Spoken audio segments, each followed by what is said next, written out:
And welcome back to Golden Lions Field for game number 2 of the ECC Baseball Championship.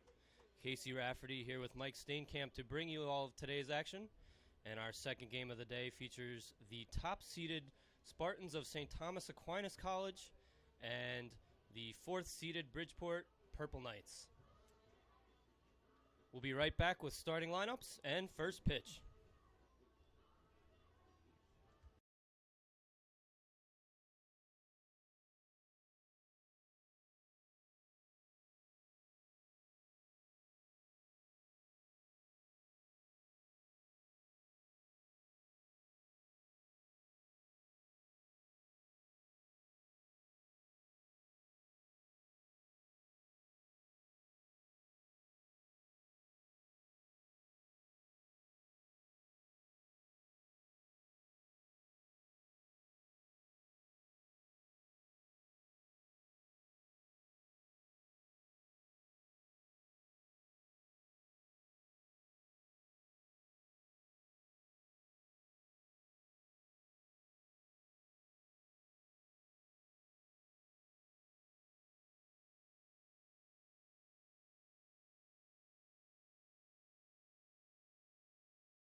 And welcome back once again as St. Thomas Aquinas begins their warm-ups before the top of the first inning.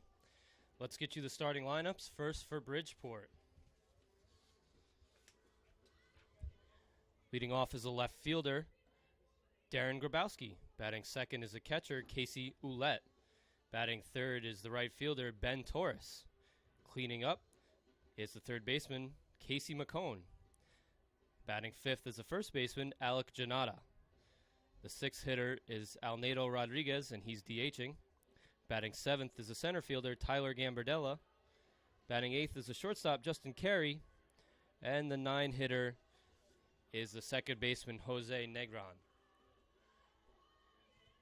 On the mound for the Spartans is the recently named ECC Pitcher of the Year from St. Thomas Aquinas, Matt Costalos. He comes into today with a 7-0 record in 12 appearances, 11 starts, a 1.43 ERA in 81 2/3 inning pitched. He's allowed only 58 hits and a 199 batting average against, and has struck out an ECC high 92 batters on the season. So we're about to get underway here on a beautiful day at Golden Lions Field in Shirley, New York, on the campus of Dowling College. Mike, welcome back for Game 2. I'm excited to be here, Casey. It's been a great day of baseball so far. So this game is a rematch of last year's ECC championship game. The Spartans have won 3 ECC titles in a row. And here comes the first pitch from Costalos. And the first pitch is a fastball up in the zone, but swung on and missed by Grabowski, so Costalos is ahead 0-1 to start the game.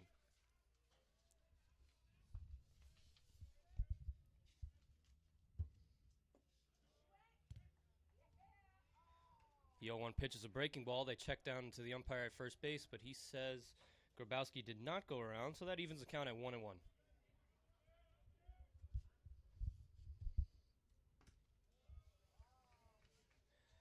The 1-1 pitch is a fastball high and away. Count now 2-1 in Grabowski's favor. Grabowski swings through another pitch, evening the count at 2-2. Grabowski comes into today with a .272 batting average, 41 hits, 6 doubles, 3 triples, 19 RBIs. And he goes down looking to start the game as Costalos hits the outside part of the plate with a fastball for the first out.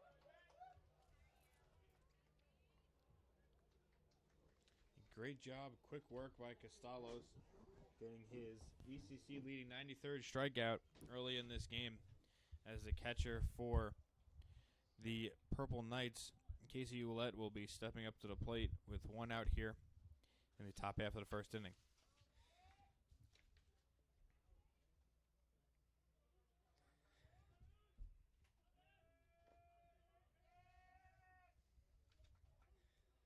Here's the first pitch from Costalos to Ouellette, up high and away.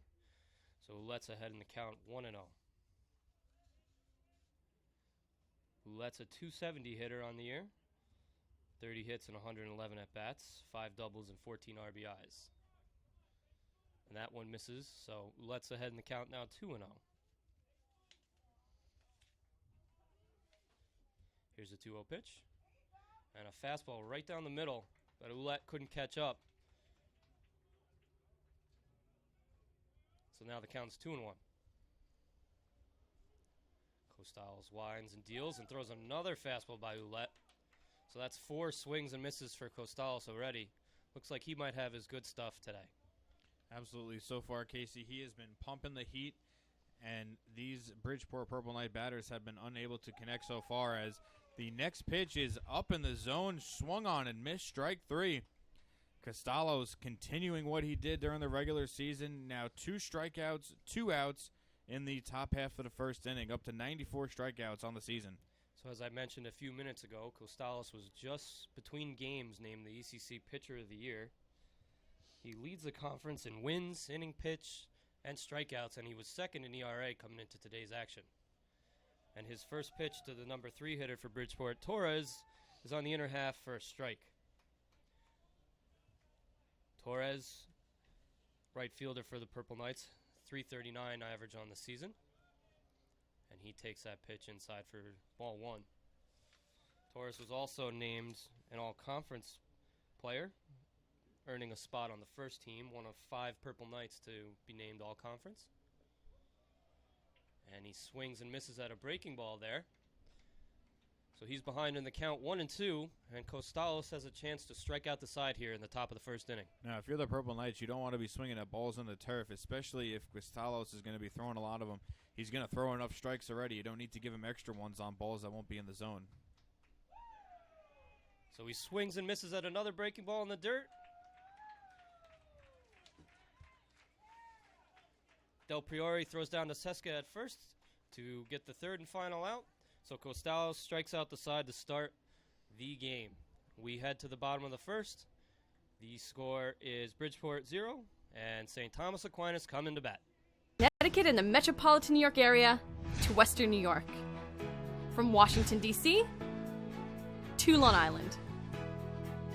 The East Coast Conference is committed to excellence in academics, athletics, and service to the community throughout the Northeast region.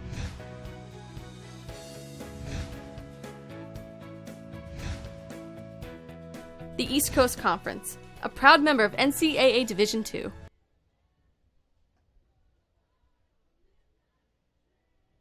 Connecticut and the metropolitan New York area to Western New York. From Washington, D.C. to Long Island. The East Coast Conference is committed to excellence in academics, athletics, and service to the community throughout the Northeast region.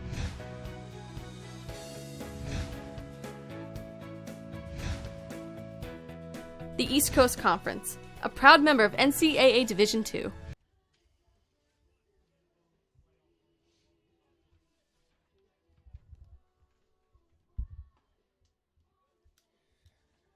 And welcome back. As we head to the bottom of the first, we'll get you the starting lineup for St. Thomas Aquinas. Leading off is a shortstop, Joey Pena. Batting second is a second baseman, Brandon Fisher. The 3-hitter is a catcher, Devin Del Priore. The right fielder, Giovanni Dinkon, cleans up for the Spartans. Batting fifth is a left fielder, Nick Gargan. Batting sixth is a center fielder, Michael Morgan. Greg Dauber hits 7th and plays third base. Tyler Patane is a designated hitter, and he bats 8th. And batting 9th is the first baseman, Rich Seska. And on the mound for the Purple Knights is Ridge Ackerman, and his first pitch is high and away for ball 1. Ackerman, this is his 10th appearance on the year, 9th start. He has a 1-1 record with a 4.42 ERA. And he's behind Pena now, 2-0. Ackerman has thrown 38 2/3 innings, allowed 46 hits, and struck out 22 batters. And his 2-0 pitch to Pena is taken on the outer half of the plate for strike one. Pena, one of the leading at-batsmen for the St. Thomas Aquinas Spartans, 175 at-bats, has a 309 average this year. And that pitch is high and away. Count is now 3-1 in Pena's favor. And Pena actually leads the East Coast Conference as a prototypical leadoff hitter. He has 41 walks on the season. And he works a walk here to start the game for the Spartans. In addition to his 41 walks, he also recorded 54 hits for an incredible on-base percentage of .451. He also has 18 stolen bases, so he is a threat to go and cause headaches for opposing defenses. And as with a lot of the teams in this tournament this weekend, they like to run. St. Thomas Aquinas has 79 stolen bases on the season, but they've also been caught 43 times, which is an ECC high. And the first pitch to Fisher is in there for a strike.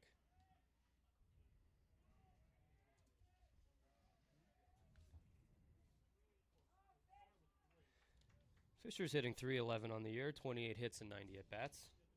And he was an all-conference first-team selection as a second baseman. And the 0-1 pitch to him is down low, evening the count at 1-1.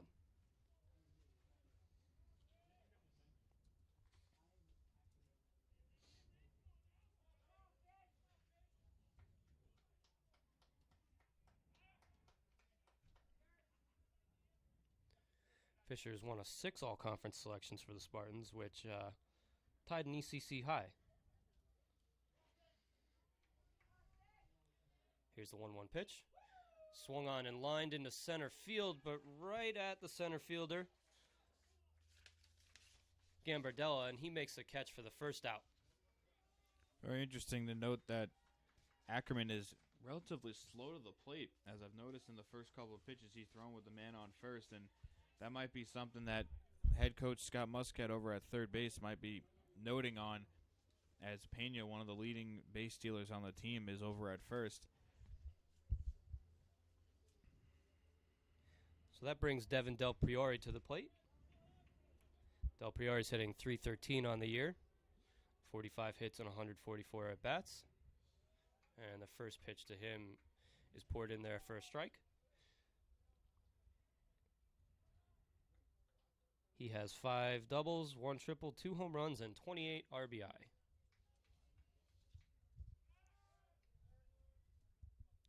Ackerman throws over to first, but Pena dives back in time.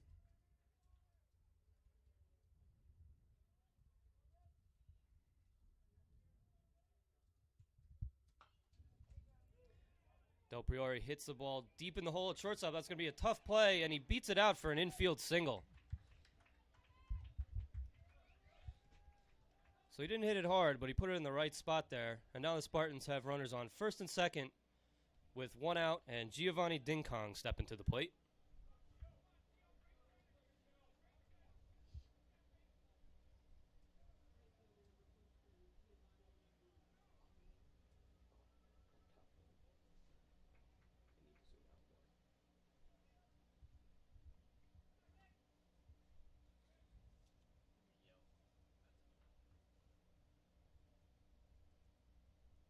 And here's the first pitch to Dinkong, and he swings and laces a single to left field. They're sending home Pena, and he will score without a throw. So the Spartans take an early 1-0 lead here in the first inning on an RBI single from Dinkong. Dinkong has been doing that all year. He is a very productive hitter with 33 runs driven in this year, a .506 slugging percentage, and that's exactly what you expect from your number 4 hitter. Drive in runs, and that's what he did right there. As Ouellette takes a little walk out to the mound to talk to Ackerman, trying to settle down his pitcher. Realize that we still have a lot of ball game left, and all you got to do is get a ground ball, and you're out of this inning. But nonetheless, it is a 1-0 lead for the Spartans early here in the bottom half of the first inning.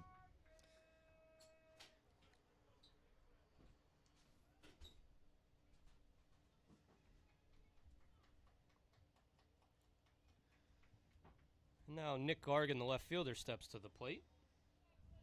He's hitting .319 on the season. 36 hits and 113 at-bats, 12 doubles, 1 triple, and 5 home runs. And he swings at the first pitch as well and laces that into the gap, and this will go all the way to the wall. 1 run scores, and around comes Ding Kong, and it's going to be a stand-up triple for Gargan. So the Spartans are jumping all over Ackerman early in the count, and they're out to a quick 3-0 lead here in the bottom of the first inning. We saw a 7-run second inning in the first game of this 2016 ECC Championship. We have a 3-run bottom of the first with 1 out still and a runner on third for the Spartans here in game number 2. The offenses are taking over, and this could be a very high-scoring game if things keep going the way they have. So the Purple Knights bring the infield in here with 1 out and a runner on third. And the first pitch to Michael Morgan is taken high for a ball.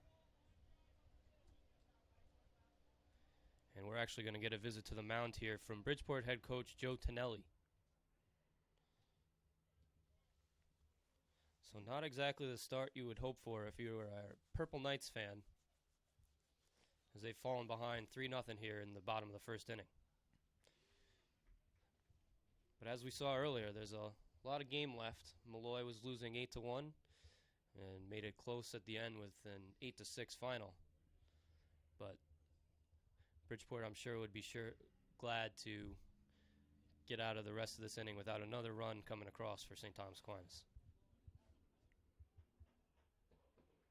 Well, so far we've seen the higher seeds taking care of business as Dowling dispatched Malloy 8-6 in the opener of this championship. And now so far, the Spartans doing what they've done all year, jumping on teams early and getting it done.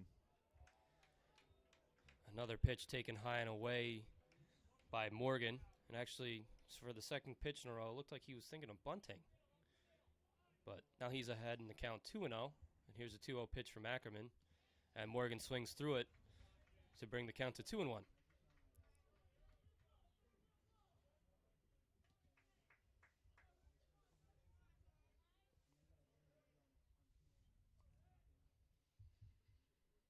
Ackerman deals, and he does bunt this time, but pushes it foul. It wasn't a suicide squeeze, as Garga didn't break towards the plate. But maybe thinking of a little safety squeeze here to get another run in for the Spartans. But now the count's even at 2-2, 1 out. Infield is still in for Bridgeport. And the 2-2 from Ackerman is in the dirt, and he's coming home. And he's out by a mile. A nice play there by Ouellette to flip to Ackerman covering the plate. And Gargan was just a little too aggressive there,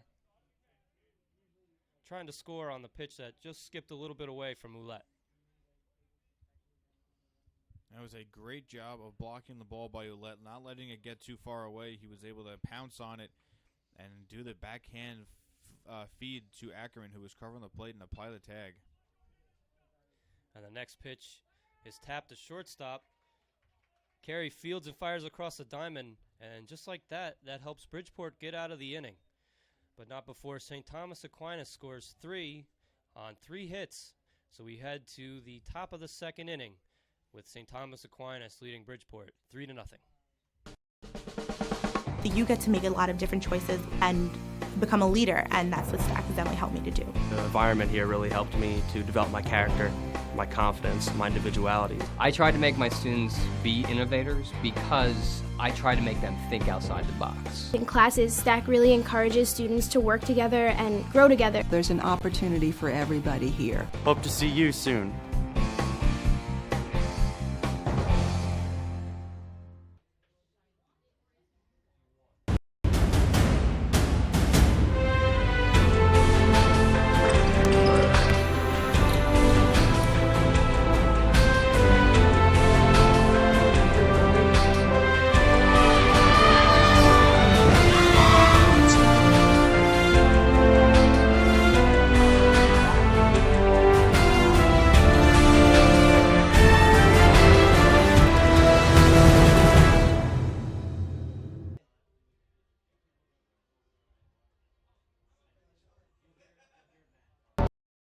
Being a champion takes more than skill, more than endless drills, more than using your head. Being a champion takes the heart to give it your all, the agility to thrive from any angle, and the relentless drive to be the best. Welcome to Division 2, where the pursuit is yours to create, and the question isn't, can you do it? And we are back in the top of the second inning. And the first pitch from Costalos is a breaking ball high to Casey McCone.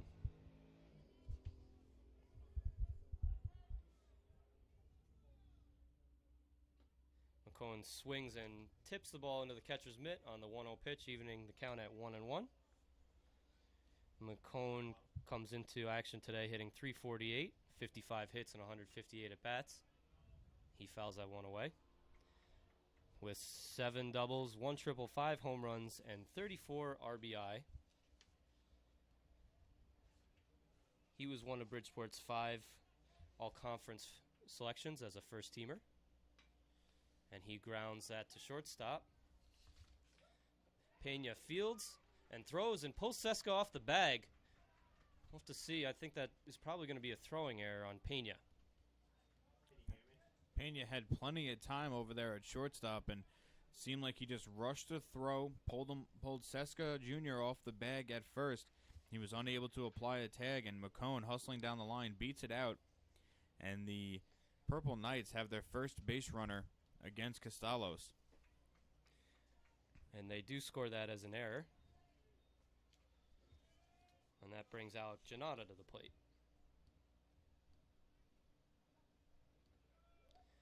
First pitch to Janata is a slider, high and in. So the count's 1-0. Janata's hitting .268 on the year, 38 hits and 142 at-bats. And he lines that into center field, but right at Morgan, who makes the catch for the first out. So Janata hit that hard, but right at Morgan. Well, for the first time today, a Purple Knight is retired, not by a strikeout. So Costalos in a groove early, as he really hasn't given up a hard-hit ball all afternoon through an inning and a third. So that brings up the designated hitter, Alnado Rodriguez. And he takes the first pitch from Costalos, a breaking ball for a strike. Rodriguez is hitting .312 on the year and leads the ECC with 6 home runs. And he's third with 34 RBI as Costalos throws over to first to check on McCone. McCone does have 8 steals on the base on the year. He is a tall, lanky third baseman for these Purple Knights. And Rodriguez fouls that off his leg. So now Costalos is ahead in the count, 0-2.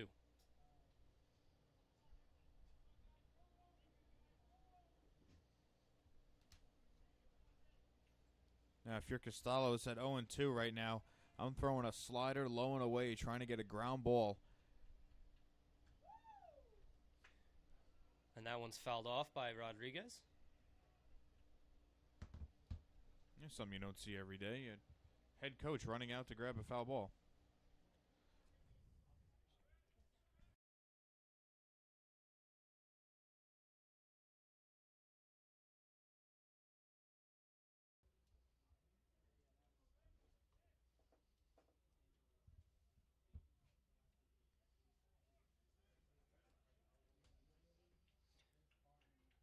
So another 0-2 pitch coming to Rodriguez.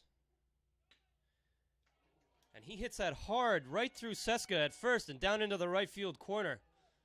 They are going to send nope, they hold McCone at third. So now the Purple Knights have runners at second and third, and we'll have to see. I think that might have gone through Seska's legs, so that could be an error on Seska.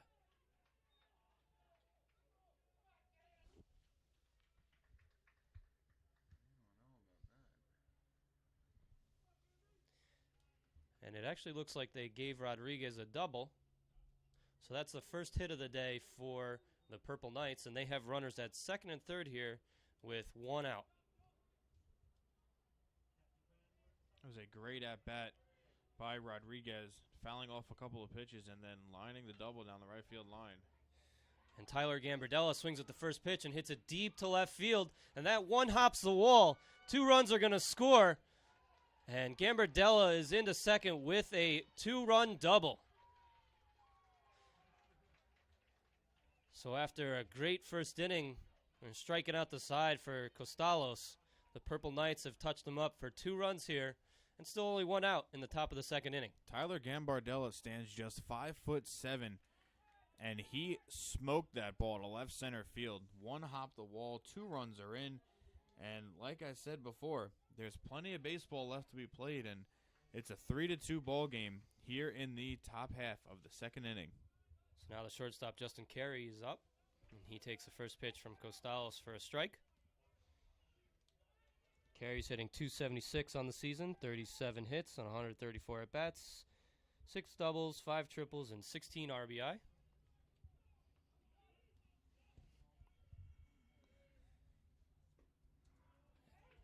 And he takes a strike to move the count to 0-2.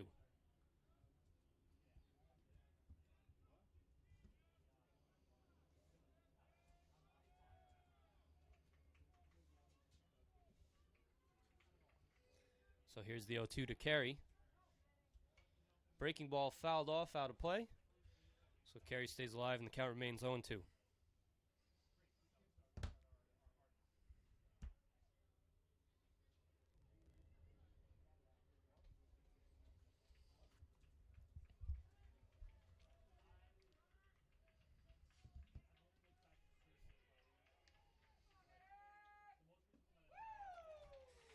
And Costalos gets him swinging. That's his 4th strikeout on the afternoon, and now there's 2 outs here in the top of the second inning. Costalos is saying, you know what, enough with these hits. Let's just strike everybody out. You know, last night we saw Max Scherzer throw 20 strikeouts, and so far 4 out of the 5 outs that Costalos has recorded have been by the strikeout. And as we mentioned earlier, Costalos topped the ECC with 92 strikeouts on the season. The first pitch to Jose Negron is high for a ball. Negron's second baseman for the Purple Knights.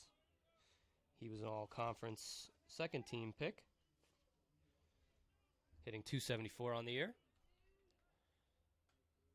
And he swings and fouls off the 1-0 pitch, evening the count at 1-1.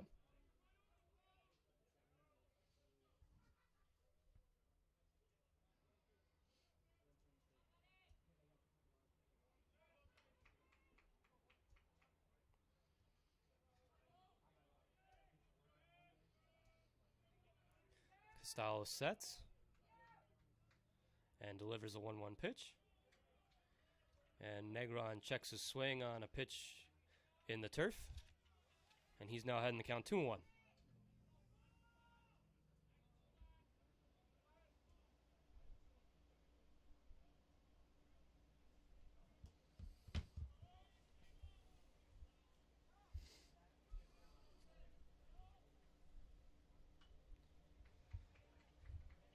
Negron fouls off a fastball.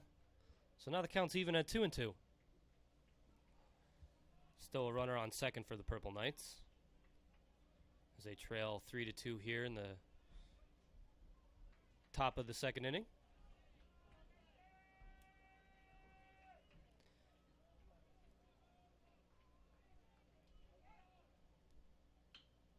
And Negron taps that ball to first base. Seska fields and takes it himself. And that'll do it for the Purple Knights here in the top of the second. But they get 2 runs on 2 hits, cutting St. Thomas Aquinas' lead to 3-2 after an inning and a half. Stack leads 3-2. We'll be right back. Being a champion takes more than skill, more than endless drills, more than using your head. Being a champion takes the heart to give it your all, the agility to thrive from any angle, and the relentless drive to be the best. Welcome to Division 2, where the pursuit is yours to create, and the question isn't, can you do it? It's, will you?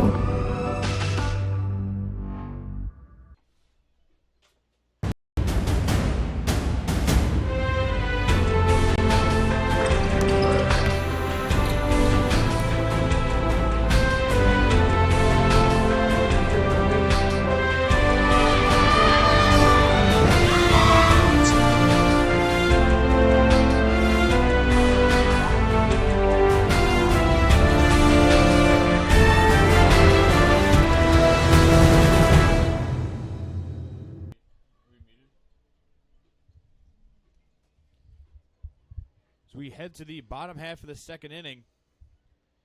The Spartans lead 3-2 after Bridgeport scored 2 runs in the top half of the second inning. The Spartans coming up to bat now will have the third baseman Greg Dauber leading off against Ridge Ackerman for the Purple Knights. Ackerman's first pitch is swung on and driven out to right field. And it is caught by the right fielder, Ben Torres, for the first out. 1 pitch, 1 out here in the bottom half of the second inning.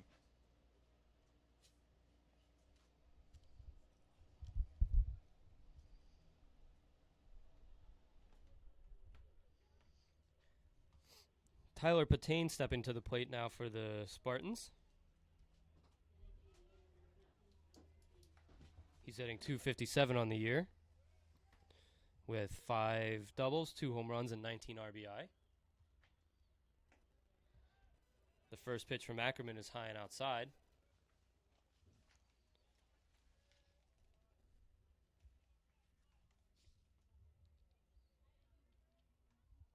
Here's a 1-0 from Ackerman. Breaking ball low and in. So Patain's ahead in the count now, 2-0.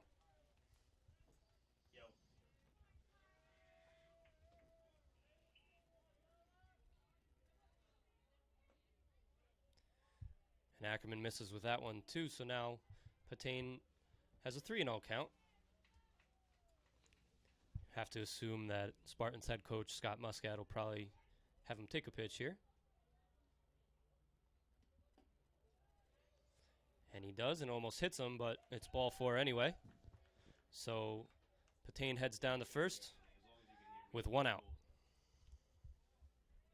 That is Ackerman's 9th walk on the year. He is not really a strikeout guy either, just 22 strikeouts in 38 2/3 innings coming into the game. So we shall see how he approaches things with the number 9 hitter, Rich Seska Jr., coming up to bat for the Spartans. So far, in an inning and a third, there has been a bunch of conversations between catcher Casey Ouellette and pitcher Ridge Ackerman, trying to get on the same page and settle his pitcher down, as there is a lot of baseball left to be played this afternoon. So Seska's hitting .226 on the year. He squares the bunt and takes the first pitch for a strike. Despite the low batting average, Seska is second in the ECC with 5 home runs.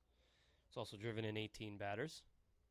Seska, one of the few switch hitters in the ECC, batting lefty against the right-handed throwing Ridge Ackerman. And he grounds out 1 to first. They throw to second to get the force, but can't turn the double play as Seska beats the return throw. So now there's 2 out. And Seska on first after a fielder's choice. And that turns the lineup over to the top and Joey Pena.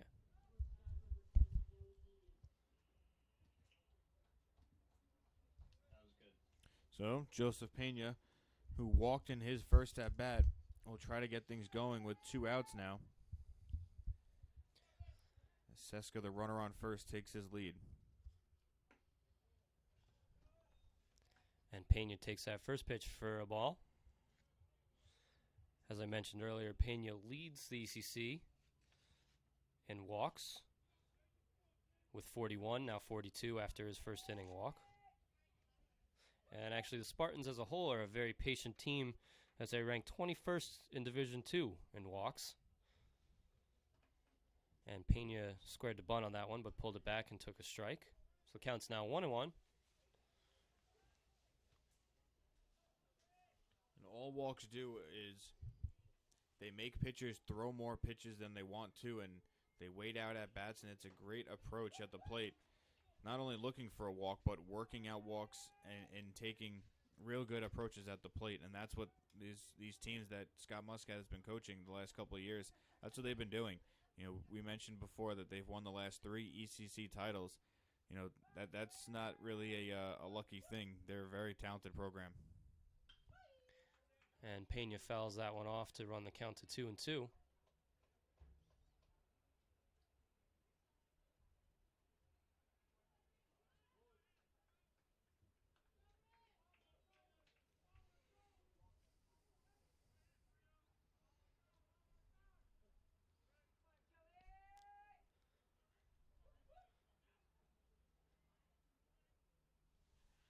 Ackerman delivers a 2-2 pitch. Pena was actually trying to call for time, but the pitch bounces past Ouellette and allows Seska to get to second base.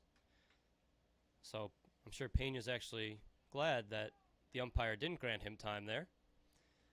And now with a full count and 2 outs for Pena. That'll be Ackerman's 4th wild pitch of the year.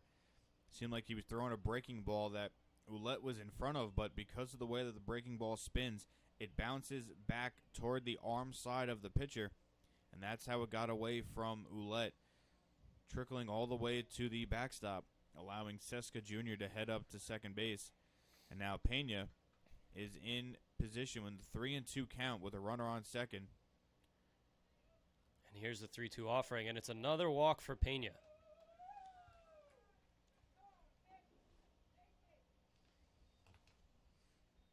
So Pena continues to add to his ECC leading walk total.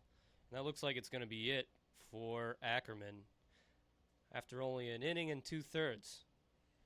And Joe Tonelli will make the change. And we will be right back with that change. You get to make a lot of different choices and become a leader, and that's what Stack has definitely helped me to do. The environment here really helped me to develop my character, my confidence, my individuality. I try to make my students be innovators because I try to make them think outside the box. In classes, Stack really encourages students to work together and grow together. There's an opportunity for everybody here. Hope to see you soon.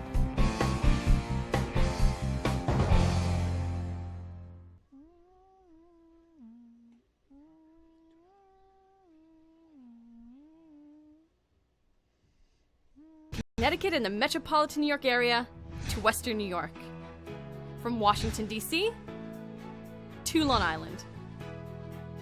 The East Coast Conference is committed to excellence in academics, athletics, and service to the community throughout the Northeast region.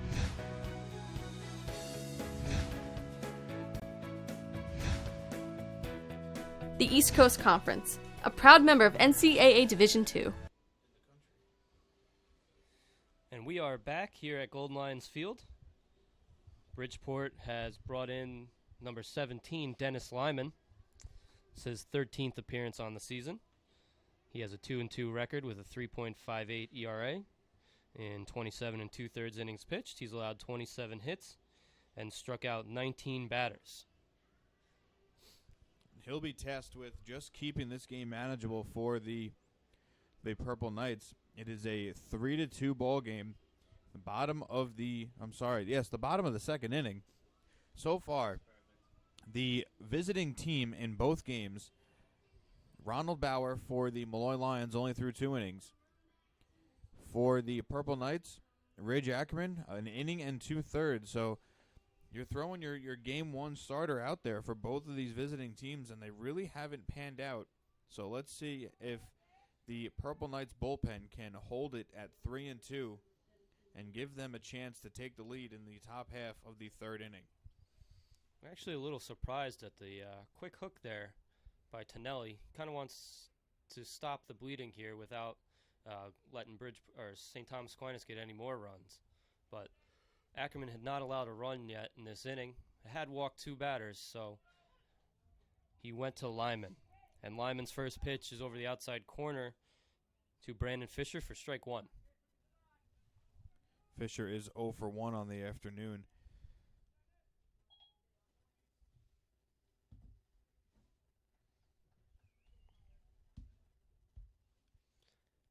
And the 0-1 to Fisher is a slow breaking ball. He was way out in front and is now behind in the count 0-2. Talk about being fooled. I'm pretty sure that Fisher could have swung twice before the ball actually got to the plate. That was almost an eephus pitch by Lyman. And that's pretty surprising considering he's a tall, intimidating figure on the mound. And here's the 0-2. Goes back to the fastball and line drive right at the right fielder. So that's the second time Fisher is lined out to an outfielder. He's hit the ball hard twice, but nothing to show for it. And after 2 innings, the score is St. Thomas Aquinas 3 and Bridgeport 2. We'll be right back with the top of the 3rd. Being a champion takes more than skill, more than endless drills, more than using your head. Being a champion takes the heart to give it your all, the agility to thrive from any angle, and the relentless drive to be the best. Welcome to Division 2, where the pursuit is yours to create, and the question isn't, can you do it? It's, will you?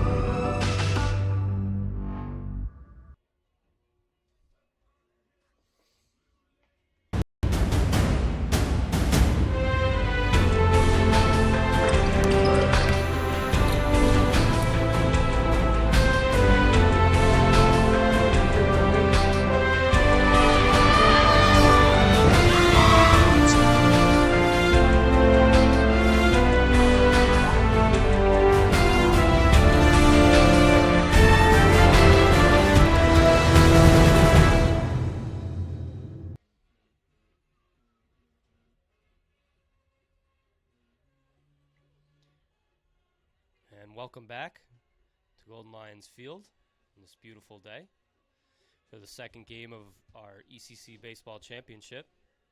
Casey Rafferty here with Mike Steenkamp, bringing you all today's action. The winner of this game advances to take on Dowling, who was an 8-6 winner over Malloy earlier in the day in the winner's bracket game tomorrow at noon.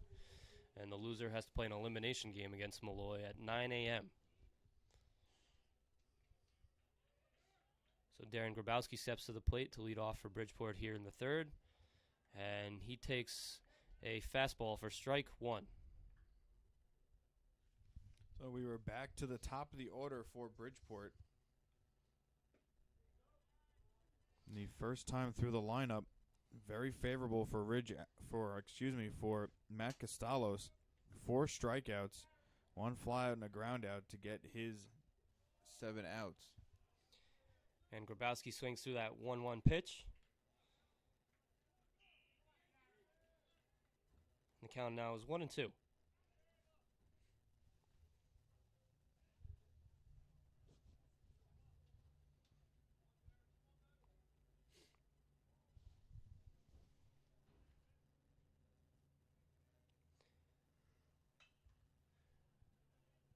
Grabowski fouls off the 1-2 pitch. Looks like Costalos missed his spot there. Catcher Devin Del Priore was tapping the glove like he wanted to go low and inside, and that was up and away. This one does get inside, but Grabowski grounds it to Pena at short, who flips across the diamond for the first out. Pena is not having the best throwing day so far. That's his second chance at shortstop. That was the second one that Seska's had to make a play on himself as the ball went up the right field line, but Seska was able to backhand it and keep his toe on the bag, recording the out. 1 out now in the top half of the third inning. And in steps Casey Ouellette, who takes a first pitch breaking ball high for ball 1. Ouellette was one of Costalos' strikeout victims back in the first inning. And that pitch is fouled away. This counts even now at 1-1. Costalos entered the at-bat with 38 pitches, making quick work so far. Ouellette lines that one into right field, and it will drop for a single. So that's his first hit of the day. And Bridgeport has a runner on here with 1 out, and their number 3 hitter, Ben Torres, is coming to the plate. Coming into the game, Ben Torres hitting .339, one of the top hitters in the conference. 6 doubles, a triple, a home run with 20 RBIs, a .425 slugging percentage. So he is a very productive number 3 hitter. And he swings at the first pitch and lines it to short. They try to double him up, and Ouellette slides back just in time. Richard Seska was actually running off the field, sure that they had turned the double play.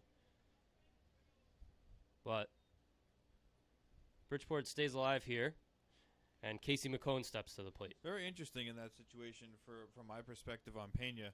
It seemed like the more that he had to rush that throw, the straighter it would have been, because he threw an absolute strike to Seska at first. And the 2 times he's had a lot of time over there at short, he's made bad throws. So maybe he's a more of a quick action type player. And that pitch is lined for a hit in the left center. The throw comes into second base to keep McCone from turning that into a double. So now the Purple Knights have runners at the corners here with 2 outs.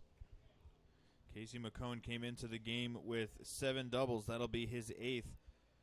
A very productive at-bat for him as well. Excuse me, that was a single. I apologize. Thanks for correcting me, Casey. So Alec Janata steps into the plate with 2 runners on here.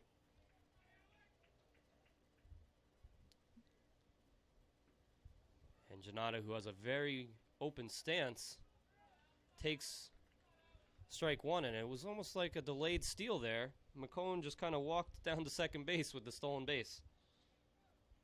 Well, in that situation, Devin Del Priore did not want to throw the ball into center field and allow the run to score. So I'm not sure if that was the exact plan on the first and third situation, but no throw down to second.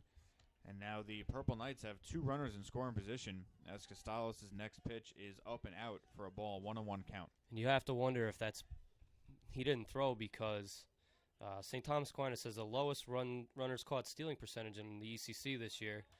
And that'll be something to watch this weekend, see if they have trouble throwing runners out and if that will come back to haunt them. Janata got jammed on that one and fouled it off to the first base dugout. Down in the count, 1-2 now. And Del Priore makes a nice backhanded stab at that to keep the ball in front of him and keep Ouellette from scoring. So the count's now even at 2-2 for Janata with 2 runners in scoring position and 2 outs here in the top of the 3rd inning. Janata came into the game with 21 runs driven in, looking to add to his total right here. Janata grounds that to third base and just foul.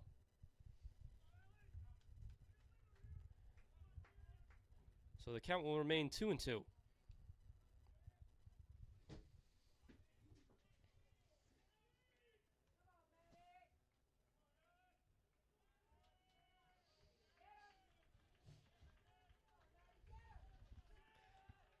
Costalos, who's now in the windup with runners on second and third, steps off.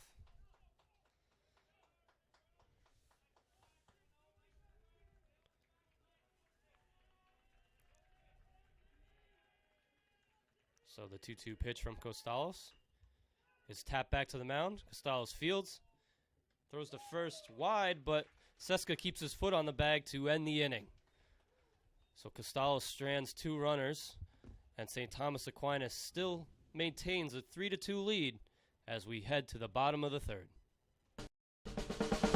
You get to make a lot of different choices and become a leader, and that's what Stack Assembly helped me to do. The environment here really helped me to develop my character, my confidence, my individuality. I try to make my students be innovators because I try to make them think outside the box. In classes, Stack really encourages students to work together and grow together. There's an opportunity for everybody here. Hope to see you soon.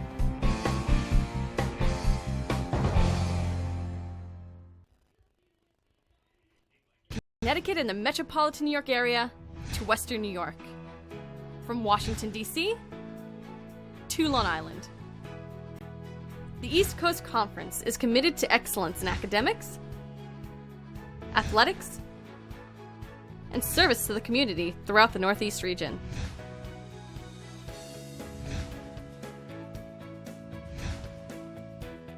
The East Coast Conference, a proud member of NCAA Division II.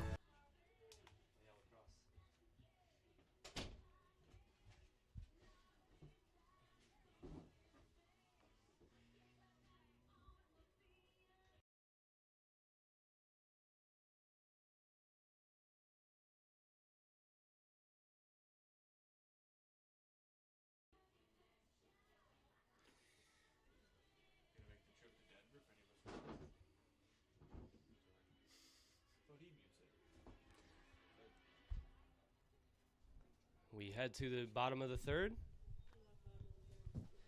Devin Del Priore leading off for St. Thomas Aquinas. Del Priore singled and came around to score in the 3-run first for the Spartans.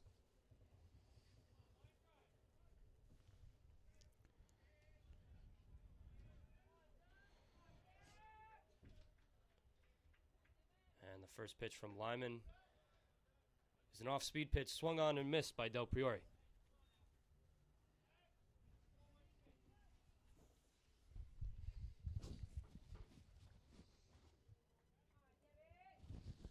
The 0-1. Another off-speed pitch. Del Priore way out in front. And the count is now 0-2.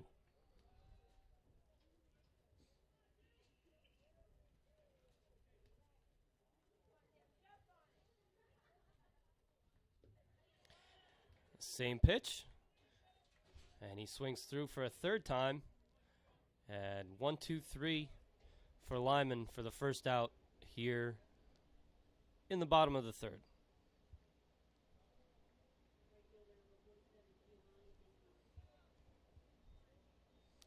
That brings up Giovanni Dinkong. He had an RBI single in his first at-bat.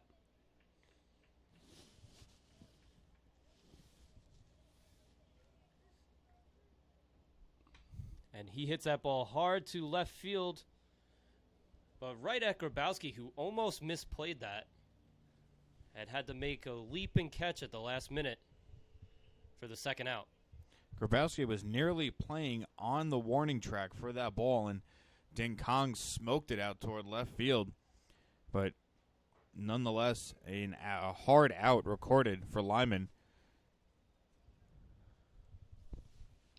That brings Nick Gargan to the plate. Gargan had a 2-run triple his first time up. And the first pitch to him is a fastball on the outer half of the plate for strike one.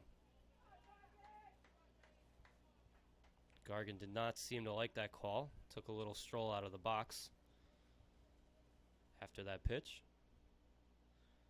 And the 0-1 pitch is swung on and lined down into the right field corner. And this is extra bases again for Gargan. And he trots into second with a double. So his second extra base hit of the game. And now the Spartans have a runner in scoring position with 2 outs. Can we put a cycle watch on Gargan with a triple and a double in his first 2 at-bats? He has seen the ball extremely well so far today and taking advantage of misplaced pitches and his second extra base hit of the afternoon.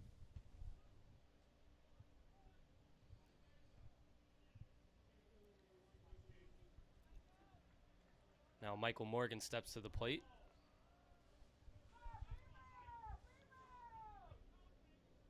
And the first pitch to him is over the outer half of the plate for strike one. Morgan grounded out to shortstop his first time up.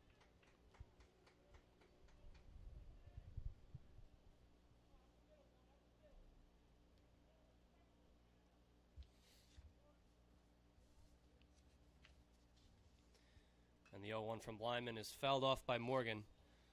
So now Morgan's in an 0-2 hole here with 2 outs.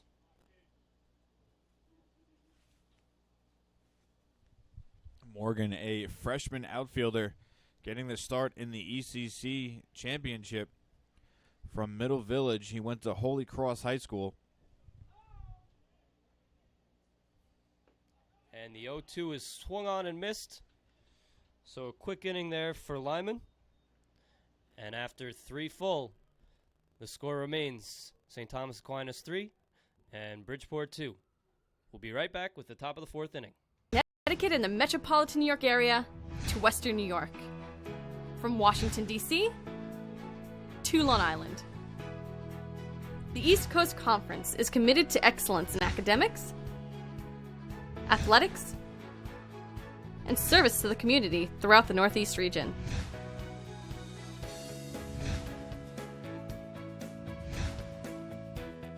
The East Coast Conference, a proud member of NCAA Division II.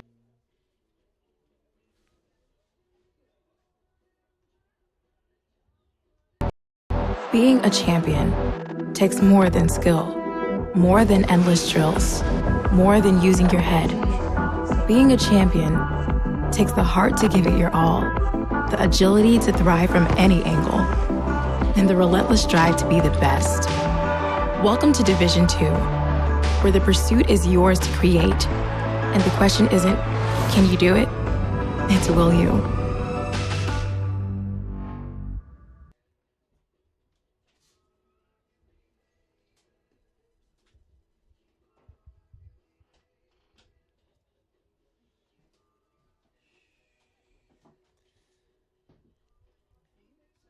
And Matt Costalos finishes his warm-up pitches as we head to the top of the fourth inning. Alnado Rodriguez will lead off for the Purple Knights.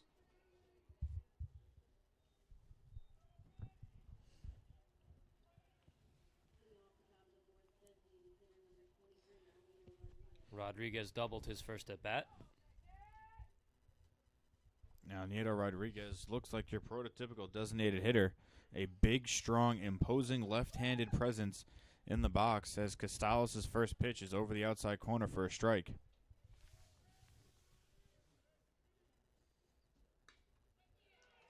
And that ball is hit down the left field line and fair for Rodriguez. Another extra base hit for him as he trots into second base with his second double of the game. So Rodriguez, a left-handed hitter, they were playing him to pull as Dauber was off the line at third, and he hit it right down the line for a double. So the leadoff hitter on and into scoring position for the Purple Knights. And that brings up Tyler Gambardella, who also doubled his last time up. Rodriguez came into the game with 11 doubles on the year, make it 13 with his 2 hits so far this afternoon. Gambardella, who doubled home a pair of runs for himself in the second inning, has the opportunity to drive another run in here. And he squares the bunt this time and pops it up, but out of the reach of Del Priori.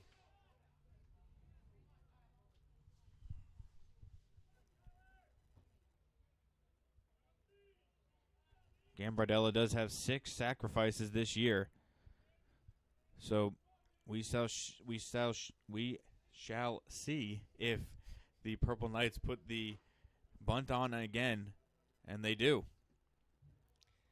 And Gambardella pulls that one back and takes it for a ball. One of the hardest pitches to bunt is a curveball, and that's exactly what Costalos has been throwing these first 2 pitches. The first one was up in the zone that Gambardella was unable to get on top of. The second one was low in the zone, and Gambardella pulled the bat back, so we are even at 1-1.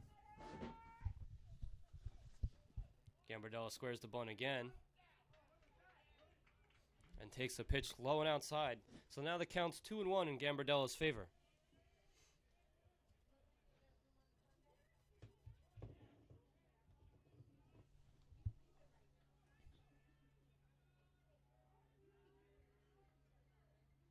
He squares the bunt once again, and that pitch is over the outer corner, so 2-2.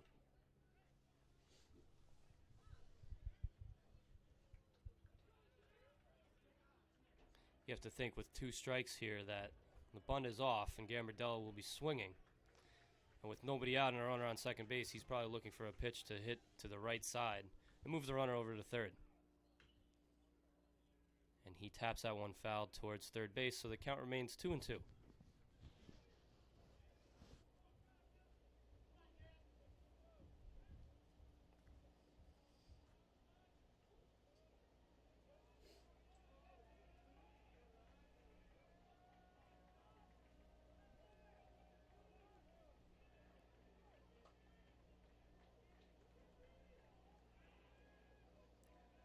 Another 2-2 pitch to Gambardella. And another foul ball up the third baseline.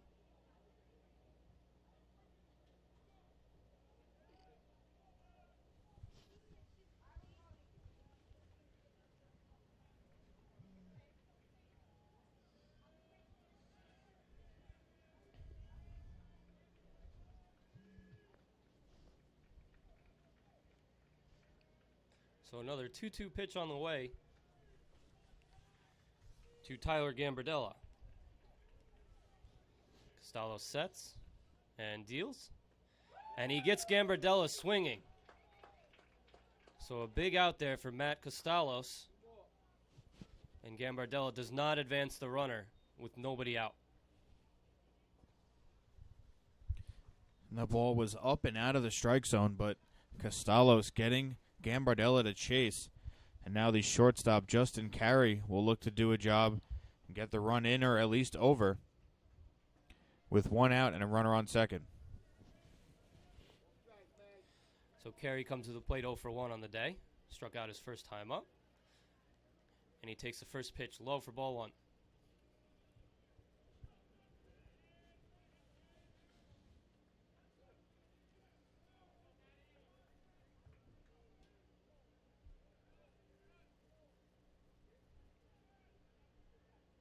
The 1-0 pitch from Costalos is high for ball 2.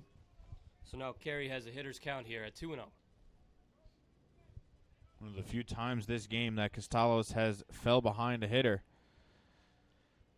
And if you're Justin Carey, you got to be sitting on a fastball that you can drive with a 2-0 count.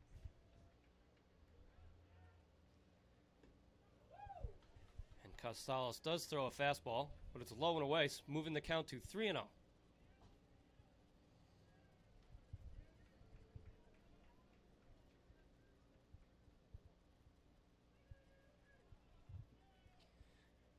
You have to think Carey has the take sign here since he's hitting 8th in the lineup. And he does and takes a strike. So the count is 3-1.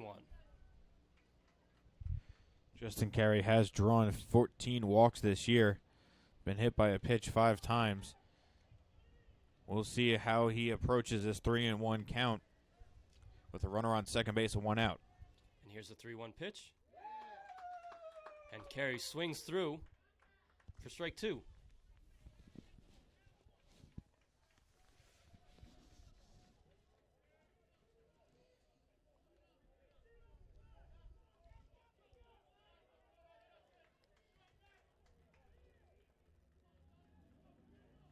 So here comes the full count pitch to Carey.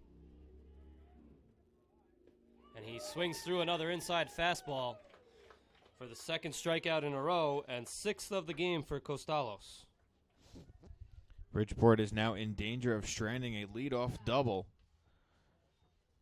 with Rodriguez stuck at second base. And now the number 9 hitter comes up to bat for the Purple Knights.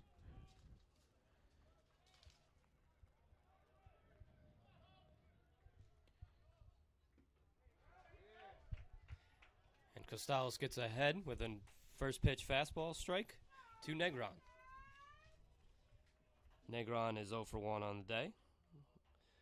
Grounded out to first base in the second inning. And the 0-1 pitch is high and outside to even the count at 1.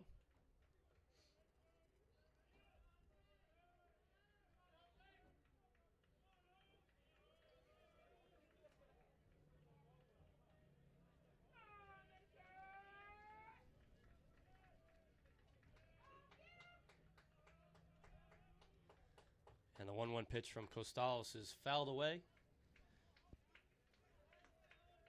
Running the count to 1-2 to Negron.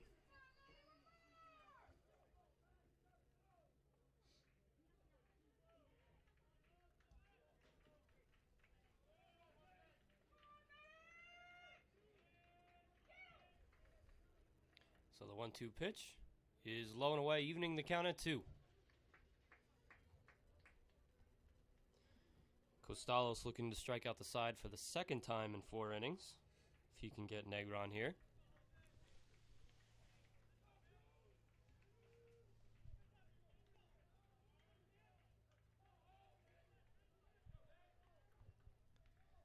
And Costalos' 2-2 pitch is looped into left field, down the left field line, and it drops foul.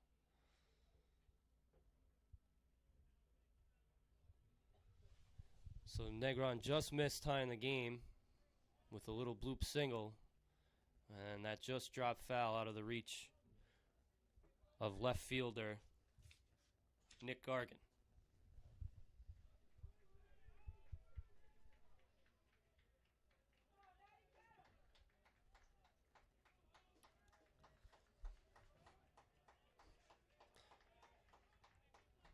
So another 2-2 delivery coming to Negron.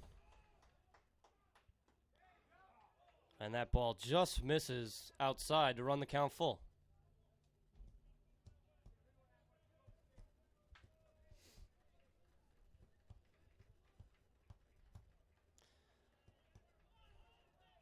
So full count, 2 outs. Runner on second base after a leadoff double. And the full count pitch to Negron is taken high for ball 4.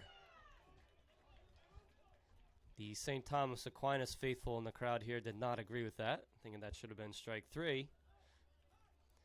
But now there's 2 runners on with 2 outs for the top of the order of the Purple Knights and Darren Grabowski.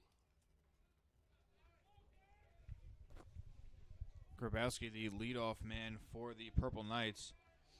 He is 0 for 2 at the strikeout so far on the afternoon, looking to capitalize on a leadoff double by Alniedo Rodriguez and a 2-out walk by Jose Negron.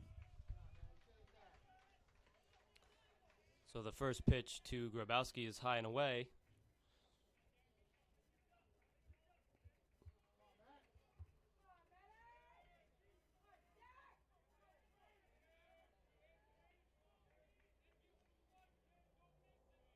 The 1-0 pitch is over the outside part of the plate for strike 1.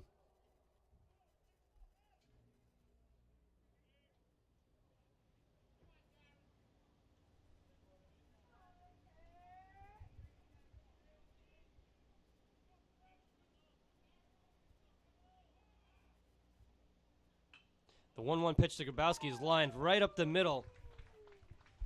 But Fisher was shaded towards the bag and makes the play for the third and final out. So the Purple Knights strand 2.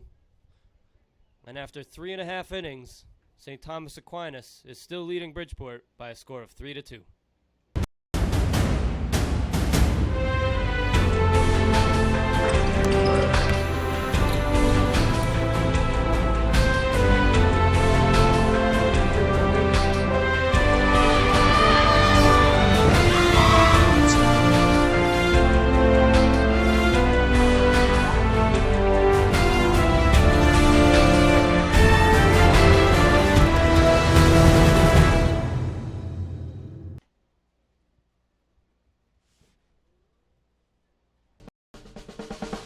You get to make a lot of different choices and become a leader, and that's what STAC has definitely helped me to do. The environment here really helped me to develop my character, my confidence, my individuality. I try to make my students be innovators because I try to make them think outside the box. In classes, STAC really encourages students to work together and grow together. There's an opportunity for everybody here. Hope to see you soon.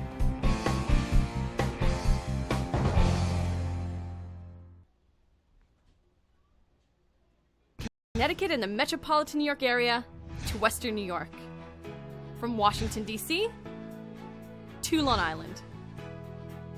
The East Coast Conference is committed to excellence in academics, athletics, and service to the community throughout the Northeast region.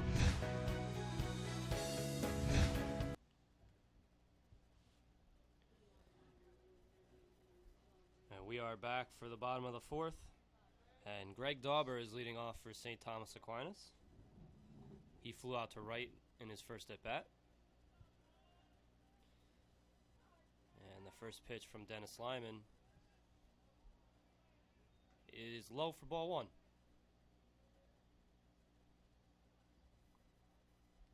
Lyman enters his second full inning of work after relieving Bridgeport starter Ridge Ackerman. And Dauber bunts foul down the third baseline. So the count's now even at 1-1.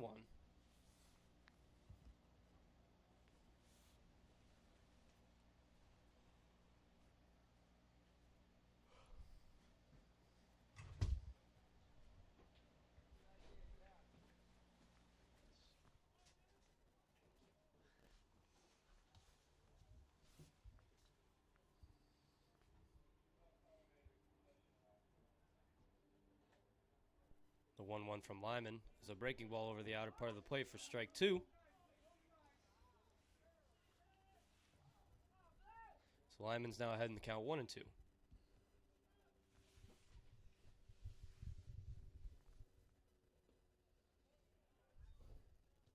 And Lyman dropped down a little bit for that fastball with a sidearm action, but the pitch is outside, evening the count at 2-2.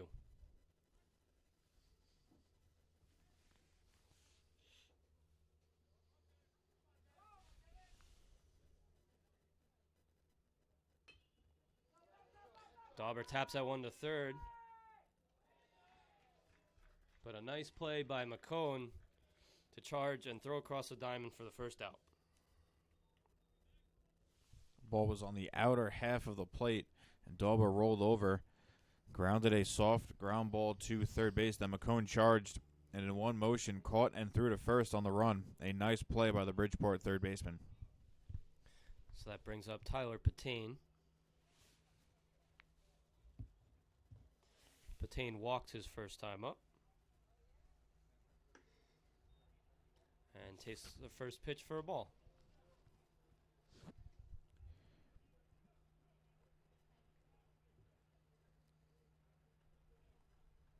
The 1-0 is swung on and fouled away.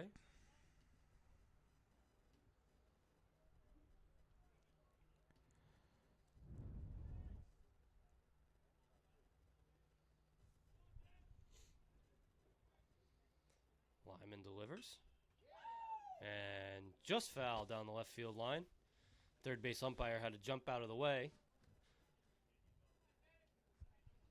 But that runs the count to 1-2. Tyler Patane came into the game hitting .257.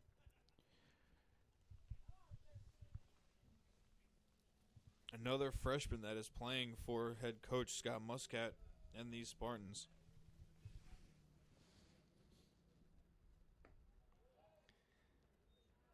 Breaking ball high and outside, evening the count now at 2-2.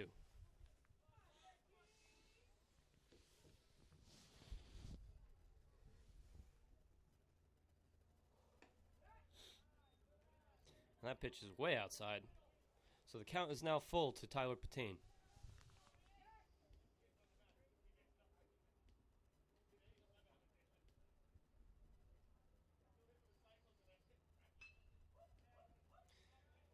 And Patane fouls that one down into the batting cages on the left field line. So still 3-2.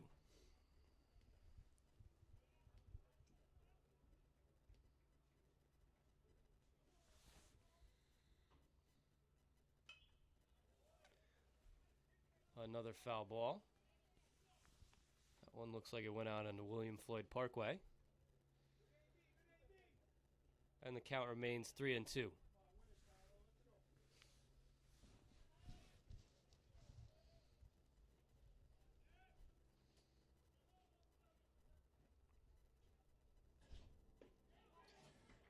And Lyman gets Patane swinging for the second out here in the bottom of the fourth.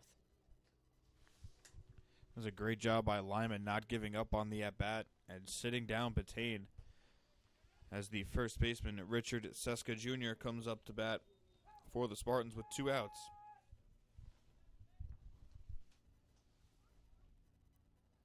First pitch to Seska is on the inside corner for strike one. Seska's first time up, he reached on a fielder's choice. And the 0-1 pitch hits him in the back of the leg. And he gingerly trots down to first base.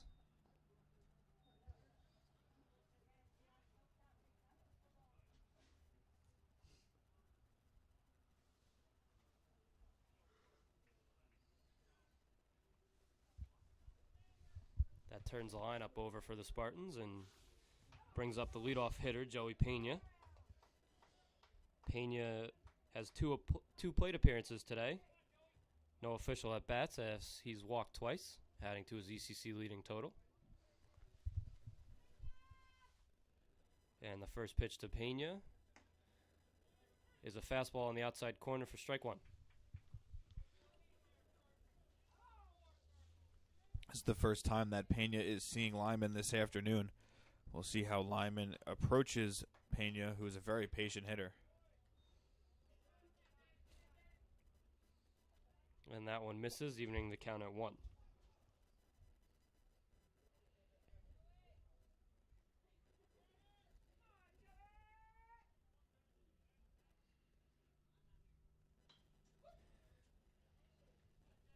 Pena lines that one foul over the third base dugout. So now he is behind in a count for the first time today at 1-2.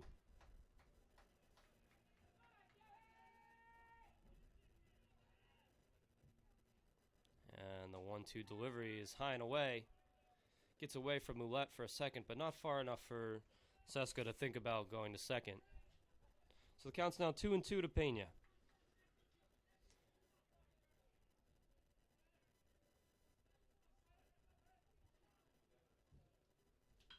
The 2-2 pitch is lined into center field and will drop in for extra base hit. Pena heads into second, slides into second. And Seska, who looks like he might be hurting still from that hit by pitch, is reaching for his leg and was stopped at third base. You have to wonder if he didn't get hit there, that he might have scored on that. Head coach Scott Muscat is down, kneeling down with him at third base, looking to see if he's okay. That'll be Pena's 10th double on the year, setting the table for second and third, 2 outs, with Brandon Fisher, the number 2 hitter, up at the plate now. Fisher's 0 for 2 on the afternoon, but's hit the ball hard twice, lining out to center field in his first at-bat and lining out to right field in his second at-bat. And he swings through a breaking ball for strike 1 on the first pitch from Lyman. You know, going back to Pena's double, it wasn't the most hard-hit ball ever, but they were shading the lefty to hit to the right, to left center gap, and that ball dropped in. A little check swing there from Fisher, and now he's behind the count 0-2. That was a pure hustle double from Pena, as there would have been a close play at second, but the throw was cut off. He was able to dive in safely with Seska reaching third, setting the table for Brandon Fisher. So the 0-2 to Fisher. I think Lyman got a little too much of the plate than he would have wanted, but Fisher fouls it off, and the count's still 0-2.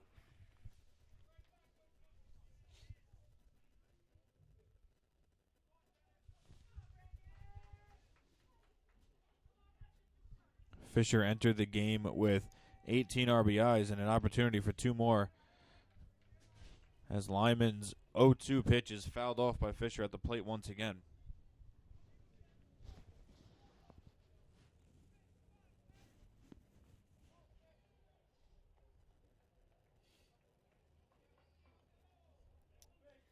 So another 0-2 pitch coming to Brandon Fisher. Lyman sets and delivers and gets him swinging. So a big strikeout there by Dennis Lyman strands 2 runners for St. Thomas Aquinas and keeps the score at St. Thomas Aquinas 3 and Bridgeport 2. You're listening and watching the ECC Baseball Championship on the ECC YouTube page. We'll be right back with the top of the 5th inning.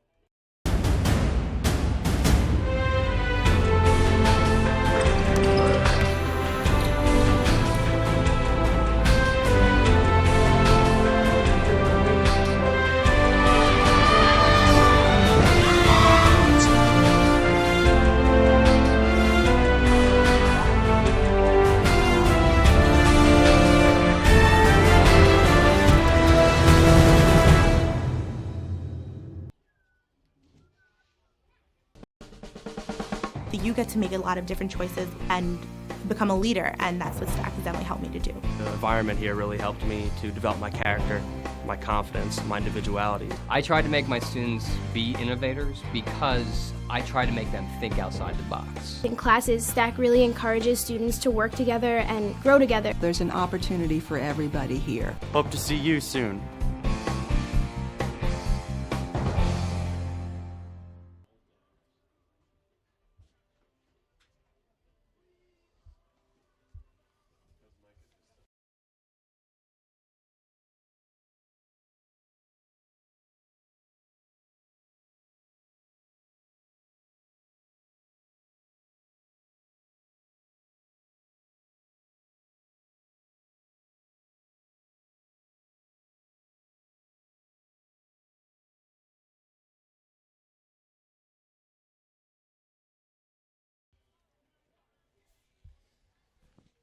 We head to the top of the 5th. Casey Ouellette's leading off here for the Purple Knights. He's 1 for 2 on the afternoon. Struck out his first time up and singled in the 3rd.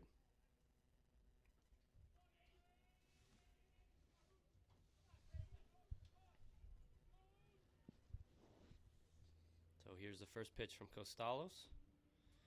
And it's over the plate for strike 1. Costalos with 6 strikeouts through the first 4 innings of play. Way ahead now, 0-2 as the curveball is waved at and missed. Ouellette looked completely fooled on that pitch. So the 0-2 from Costalos, another curveball. And Ouellette just taps it to first base. And Seska flips to Costalos in time for the first out. Good hustle there by Ouellette to make that close.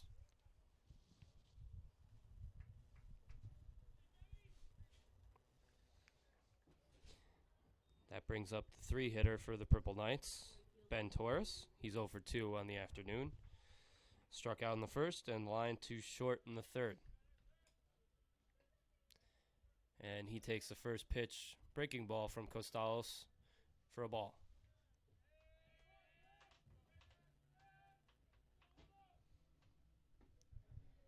1-0 fastball on the inside part of the plate, swung through by Torres.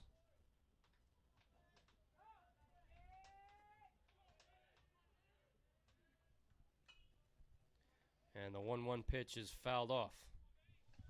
And Costalos does not waste any time up there. He gets the ball and is ready to go, much like we saw of Malloy's starter Ronald Bauer in the first game. And he is ready for the 1-2 delivery. So the 1-2 is an off-speed pitch, and he gets Torres to swing through that. Second strikeout of the day for Torres, and 7th on the afternoon for Costalos. Very good use of the off-speed pitch there by Costalos, the 2016 ECC Pitcher of the Year, to sit down the Bridgeport Purple Knights batter. As now McCone steps to the plate, and he swings through the first pitch, 0-1. McCone is 1 for 2 on the afternoon. Reached on an error and scored in the 2nd inning. And he takes that pitch for strike 2. And he also singled and stole a base in the 3rd.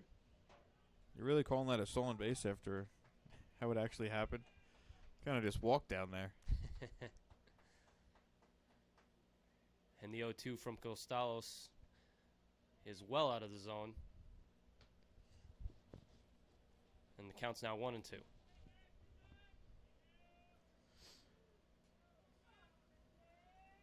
Costalos what looking. should I call that a stolen base instead? What would you say? I honestly have no idea. I've never seen a stolen base where the player could have actually walked down. And there's another strikeout for Costalos, his 8th of the afternoon. So after 4.5 innings, the score remains St. Thomas Aquinas 3 and Bridgeport 2 at the 2016 ECC Baseball Championship. Connecticut and the metropolitan New York area to Western New York. From Washington, D.C. to Long Island.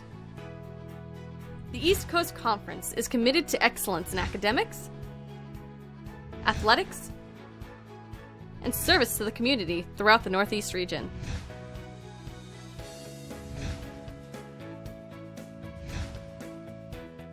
The East Coast Conference, a proud member of NCAA Division II. Being a champion takes more than skill, more than endless drills, more than using your head. Being a champion takes the heart to give it your all, the agility to thrive from any angle, and the relentless drive to be the best. Welcome to Division II, where the pursuit is yours to create, and the question isn't, can you do it? It's will you?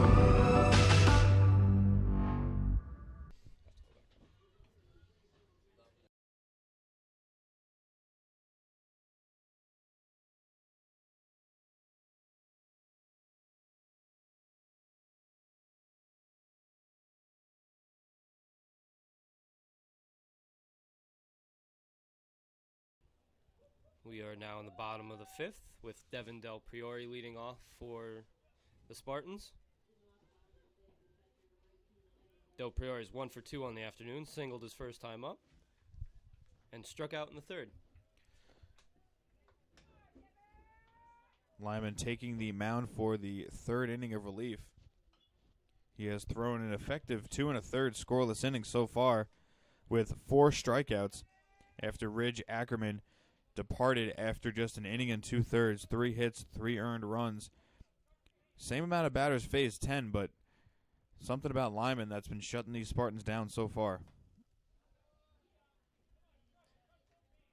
And the 0-1 pitch from Lyman is high and away for ball 1.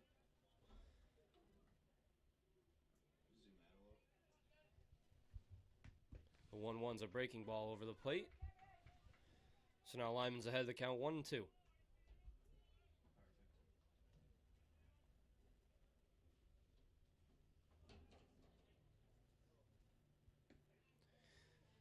Another breaking ball too far off the plate, evening the count at 2.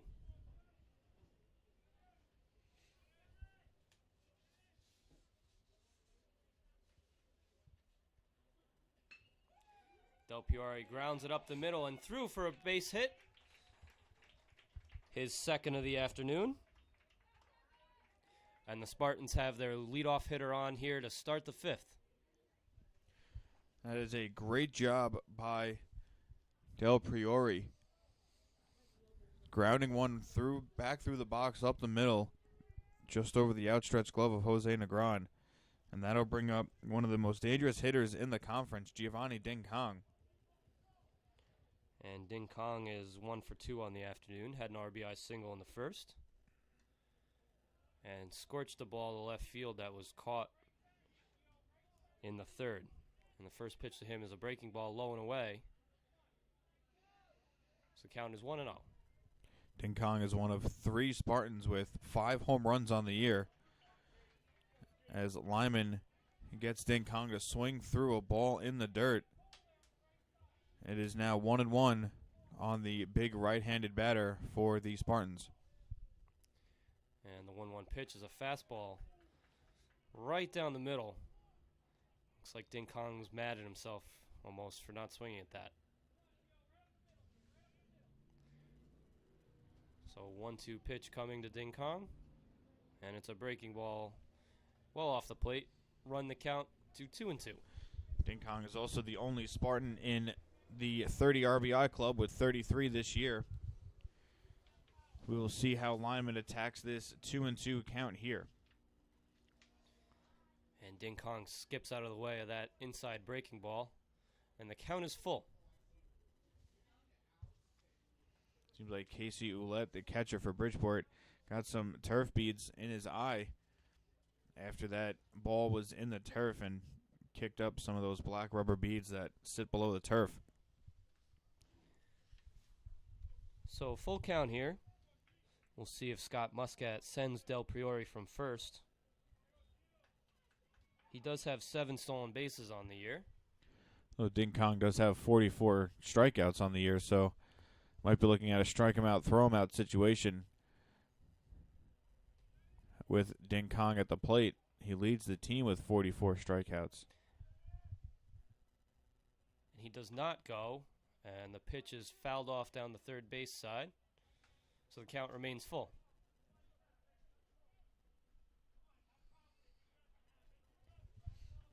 Signs of a true power hitter. He leads the team in RBIs and strikeouts.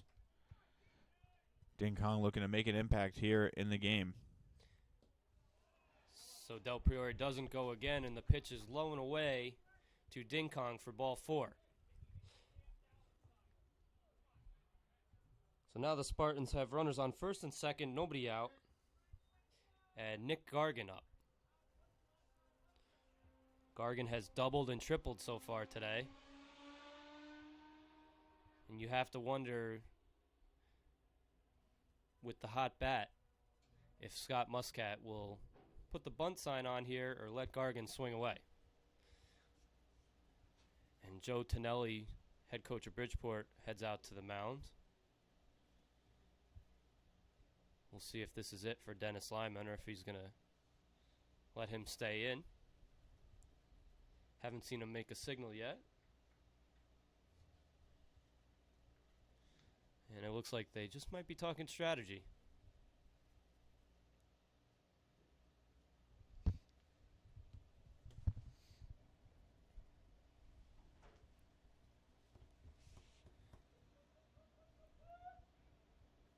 Home plate umpire heads out to the mound to break up the conference. And Tonelli is leaving Lyman in the game.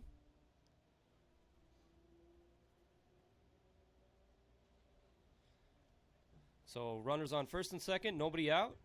Here in the bottom of the fifth, St. Thomas Aquinas is leading Bridgeport 3-2.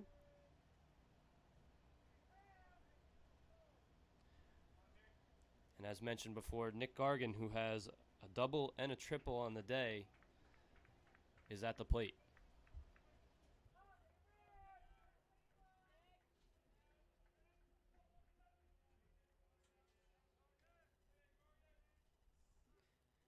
And no bunt. Gargan swinging away and fouls the first pitch off down the left field line.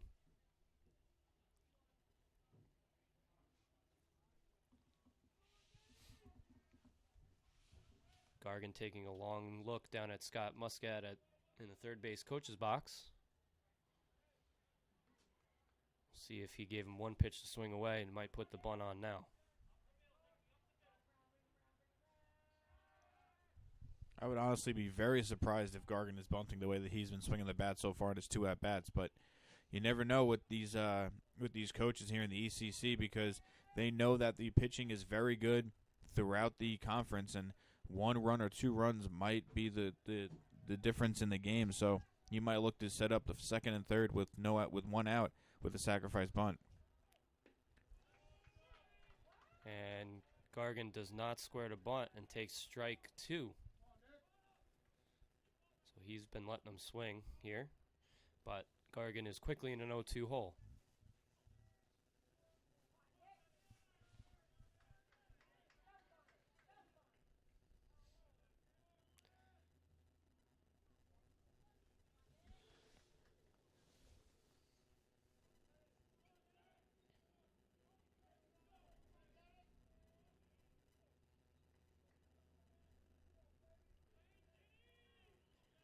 Lyman sets and spins towards second base. No throw. Trying to keep Del Priore close. The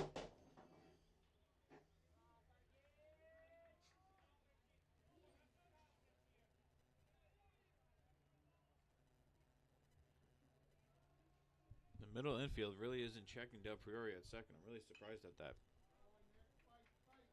There's another foul ball from Gargan.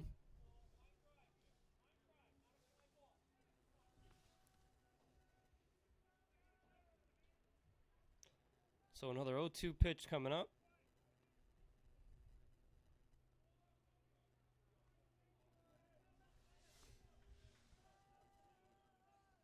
Lyman deals, and it's a breaking ball well outside. So the count is now 1-2.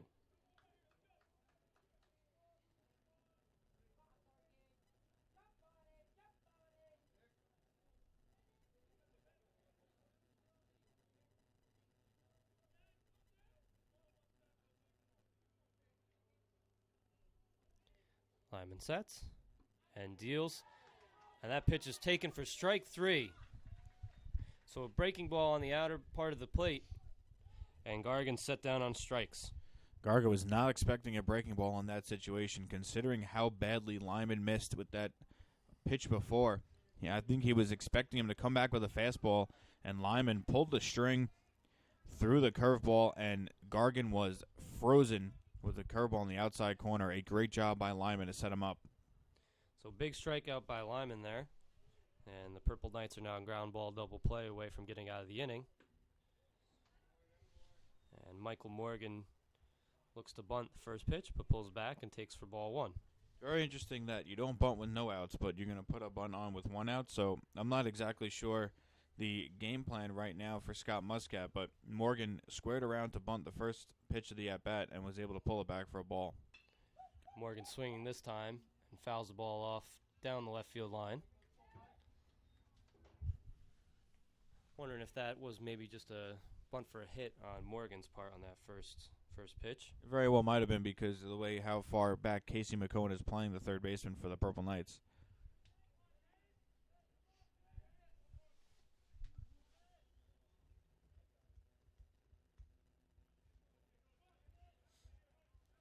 So here comes the 1-1 pitch.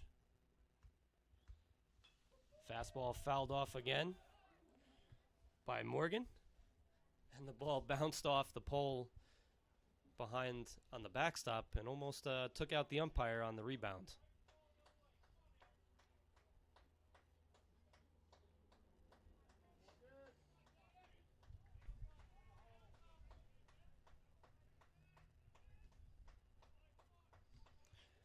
So 1-2 count here to Morgan. And Lyman's looking for another big strikeout.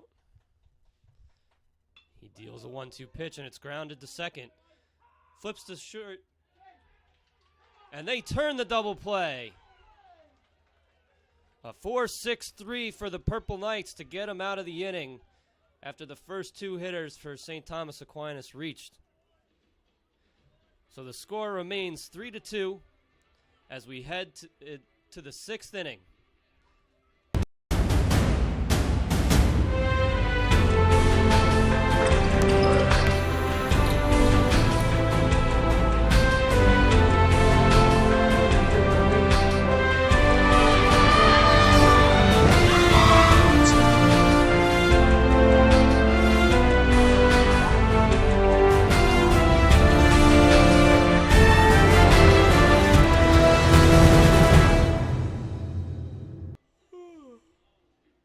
Connecticut and the metropolitan New York area to Western New York. From Washington, D.C. to Long Island. The East Coast Conference is committed to excellence in academics, athletics, and service to the community throughout the Northeast region.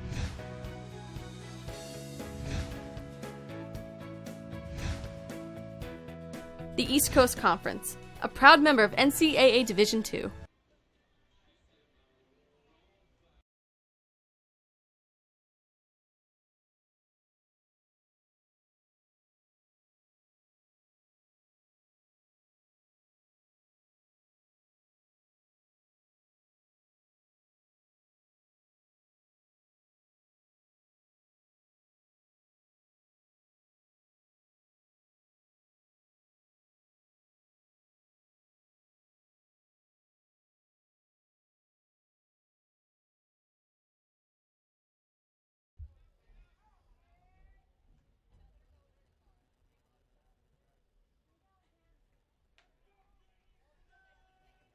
Welcome back. Leading off for the Purple Knights here in the top of the sixth is the first baseman, Alec Janata. And he swings and misses at a first pitch breaking ball from Matt Costalos. Janata is 0 for 2 on the afternoon. He lined out to center and grounded out to first. Janata could not check his swing on that pitch. And the count's now 0-2.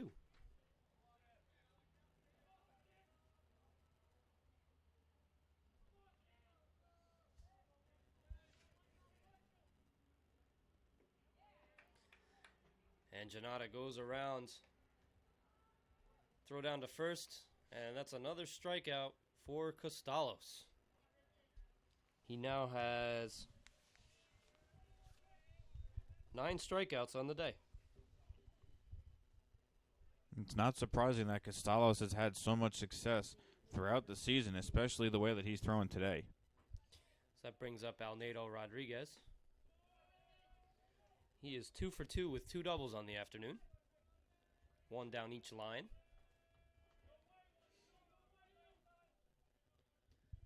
And the 1-0 pitch nearly hits him. He jumps out of the way, and Alnado is now ahead in the count 2-0.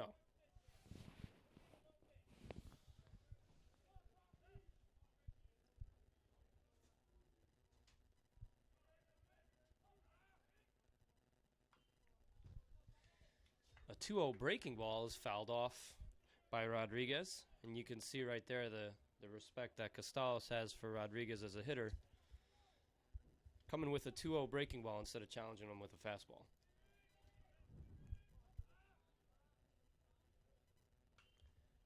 And the 2-0 pitch is a fastball that is fouled away, evening the count at 2s. With a strikeout against Rodriguez, this would be the fourth time that Costalos has thrown at least 10 strikeouts in a single game, the last time coming back on April 2nd against LIU Post. And that pitch just misses.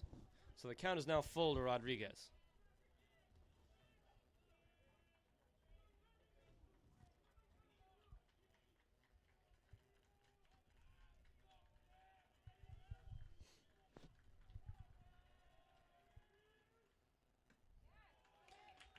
And there it is, strikeout number 10 as Rodriguez swings through a fastball.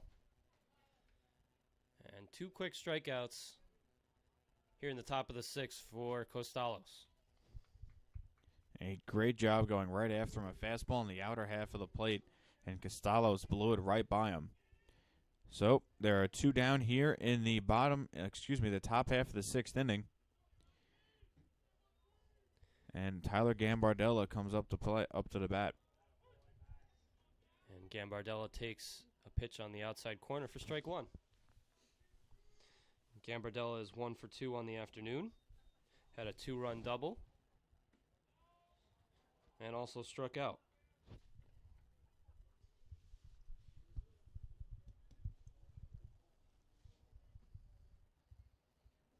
So 1-1 pitch here to Gambardella. And that is looped over first base. But Seska is there to make the catch for the 3rd and final out. So 3 up, 3 down for the Purple Knights in the top of the 6th. And we head to the bottom of the 6th with St. Thomas Aquinas leading Bridgeport 3-2. Being a champion takes more than skill, more than endless drills, more than using your head. Being a champion takes the heart to give it your all, the agility to thrive from any angle, and the relentless drive to be the best. Welcome to Division 2, where the pursuit is yours to create, and the question isn't, can you do it? It's will you?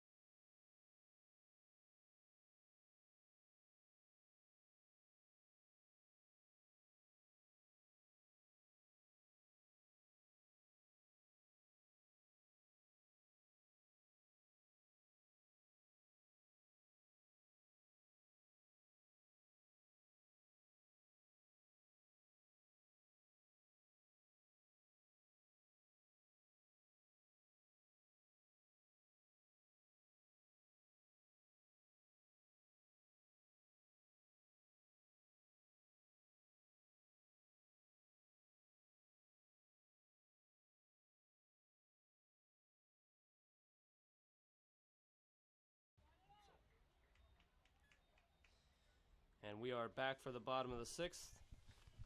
And Greg Dauber is leading off for the Spartans.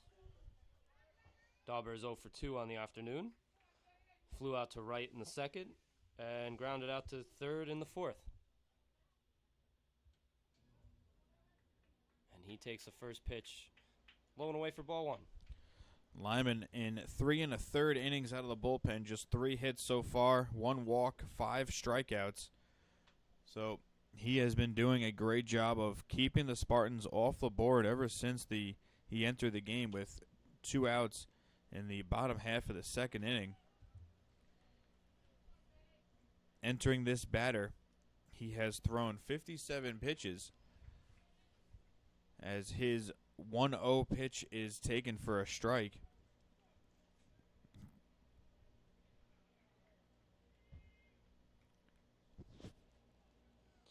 The 1-1 to Dauber is taken on the outside corner for strike 2.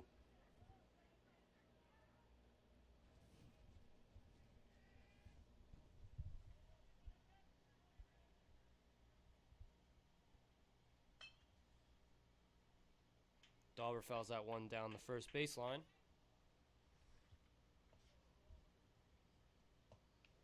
So the count remains 1-2.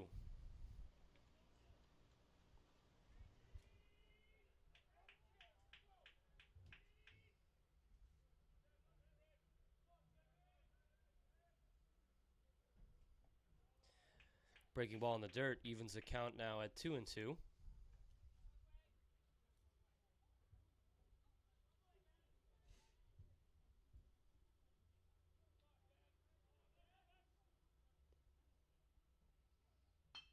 That pitch is bounced back to the middle.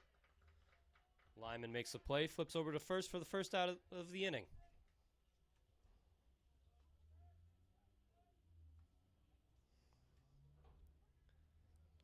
So that brings up the designated hitter, Tyler Patane. He's 0 for 1 on the afternoon.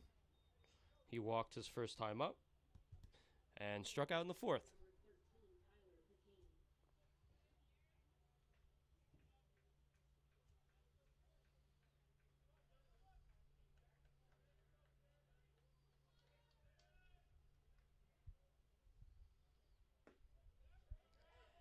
The first pitch to Patane is over the inside corner for strike one.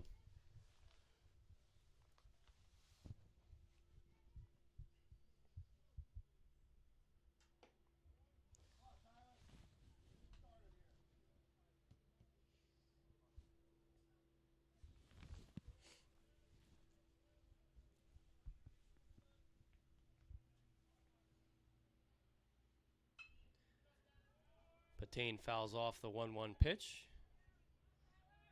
And now the count is 1-2.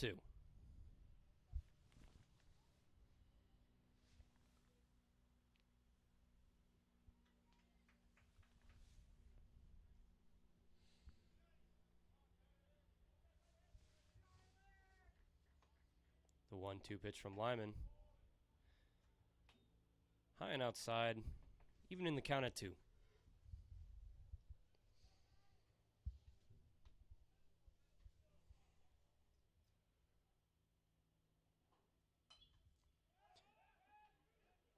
Patane pops that one up to the left side, and McCone makes the catch for the second out here in the 6th.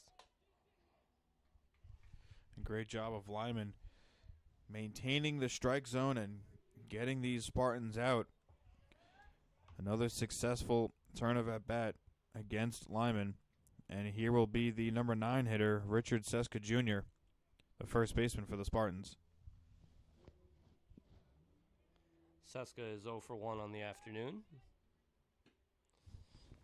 He reached on a fielder's choice his first time and was hit by a pitch in his second at bat.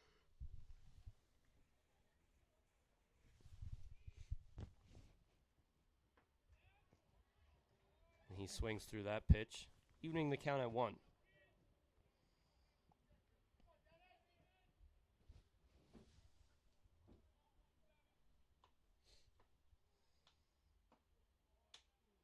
The 1-1 to Seska just misses on the inside corner.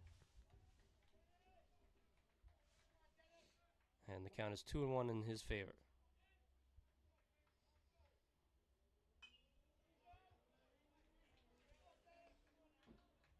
Seska fouls that one off. The count is now even at 2.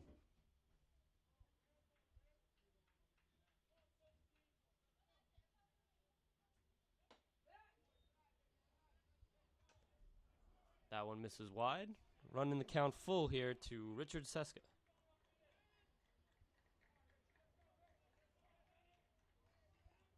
And the full count pitch is low and away for ball 4. So the Spartans have a base runner here with 2 outs. And that brings up Joey Pena. That is Lyman's second walk on the afternoon as a team. That is the 5th walk for the Spartans. Of course, Joey Pena, the leadoff man, has 2 of those walks. His first 2 at-bats, he walked, and then his third at-bat, he roped a double into right center field. So here's the first pitch to Pena, and he's swinging and fouls it down the third base side and is now behind the count 0-1.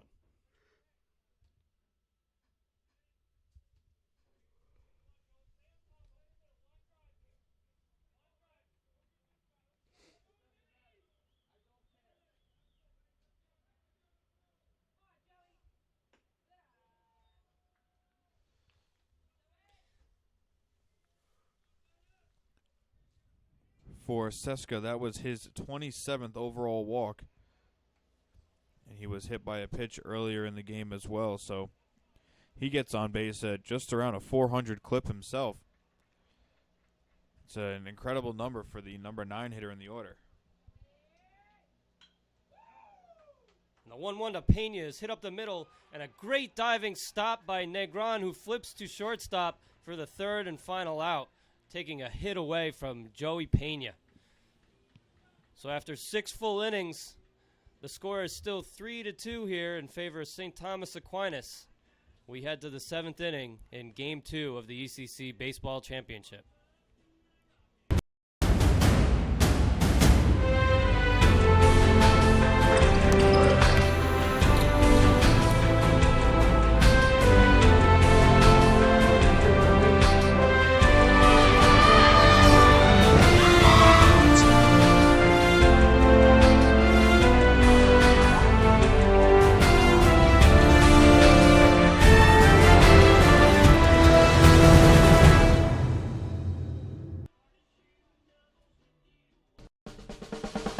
You get to make a lot of different choices and become a leader, and that's what STAC has definitely helped me to do. The environment here really helped me to develop my character, my confidence, my individuality. I try to make my students be innovators because I try to make them think outside the box. In classes, STAC really encourages students to work together and grow together. There's an opportunity for everybody here. Hope to see you soon.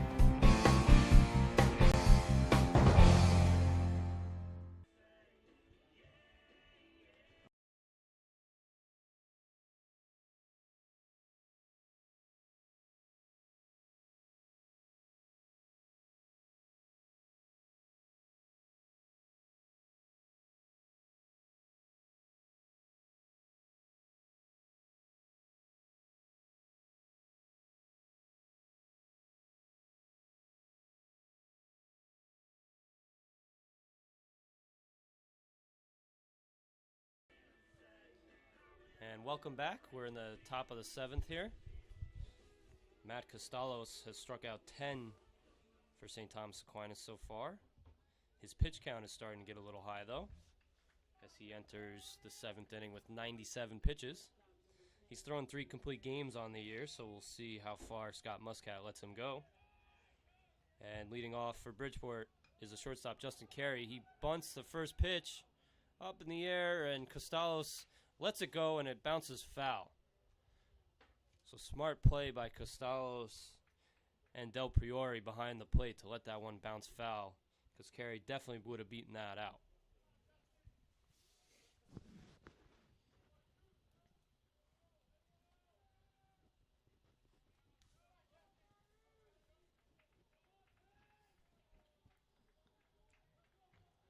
So the 0-1 pitch is over the outer half of the plate for a strike.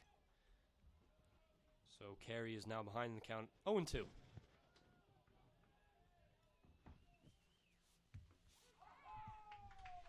And there's strikeout number 11 for Matt Costalos as Carey goes down looking on a breaking ball. Costalos has struck out 12 batters in a game before earlier this year. And I mean earlier, it might have been his second or third start. And I checked the game log for him. He struck out 10 against St. Anselm in a 9-1 win March 19th. So this is now his second highest total in a single game this year with 11.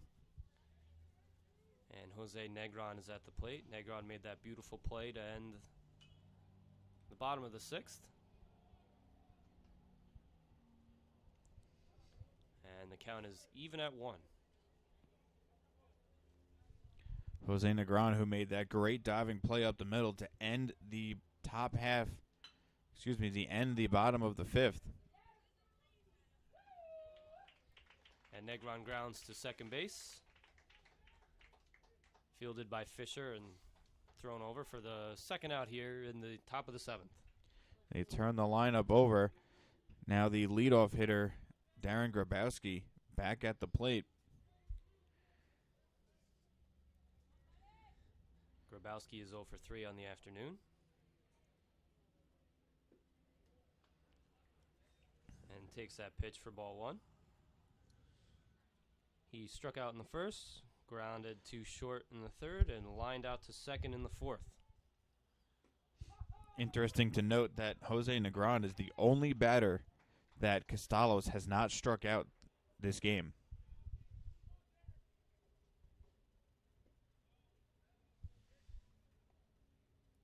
And Grabowski did not offer at that 1-1 breaking ball, so now the count is 2-1.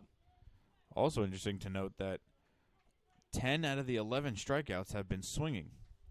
So Costalos has been getting guys to chase as his 2-1 pitch is on the outside corner for strike number 2.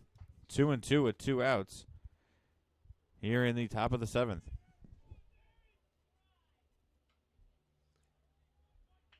Grabowski just stays alive with a piece of that breaking ball. Sent it right towards Casey Ouellette on deck. Ouellette actually deflected that out of the way with his bat. So another 2-2 pitch coming here to Grabowski. And he swings through the inside fastball and make it 12 strikeouts on the day for the ECC Pitcher of the Year, Matt Costalos. So not a whole lot of scoring going on in this one. And after 6.5, the St. Thomas Aquinas Spartans are leading the Bridgeport Purple Knights by a score of 3-2. Connecticut and the metropolitan New York area to Western New York. From Washington, D.C. to Long Island. The East Coast Conference is committed to excellence in academics, athletics, and service to the community throughout the Northeast region.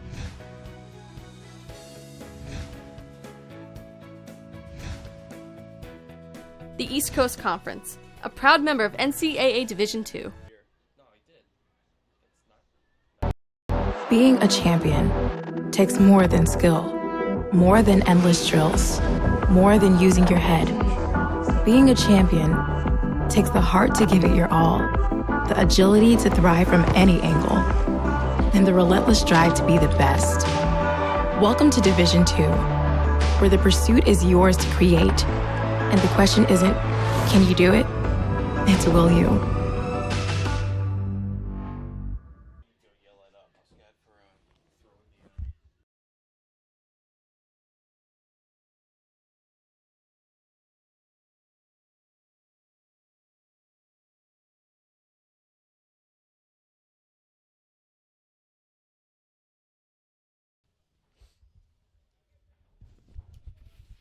And we are back for the bottom of the 7th. Dennis Lyman still out there for the Purple Knights. He is not allowed a run since coming in the 2nd inning. And leading off for the Spartans is Brandon Fisher, who takes that first pitch for a strike. Fisher is 0 for 3 on the afternoon. He lined out to center, lined out to right, and struck out swinging.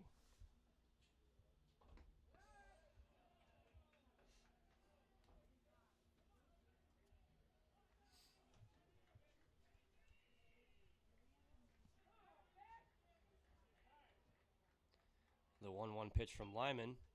Little check swing, foul down the first baseline. So now Fisher's behind the count 1-2.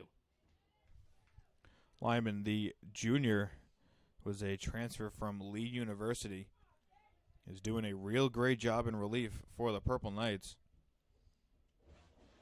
as he enters his 5th inning in relief. The 1-2 pitch is taken for strike 3. A little backdoor slider there by Dennis Lyman.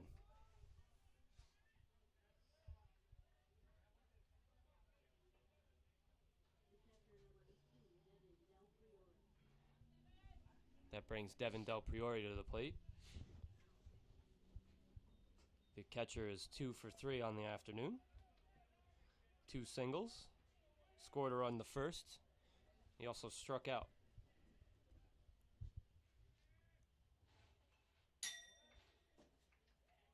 And a check swing foul ball. So Lyman's ahead in the count 0-1.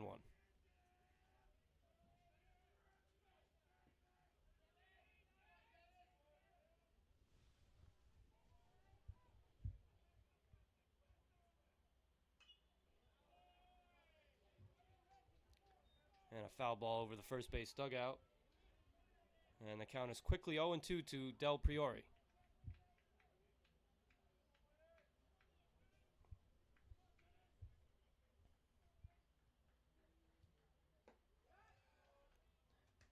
Lyman tries to get him to chase a high fastball. But Del Priore doesn't bite, and the count is 1-2.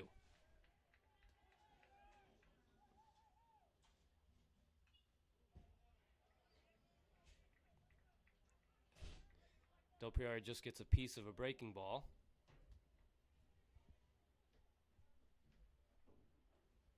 And the count remains 1-2.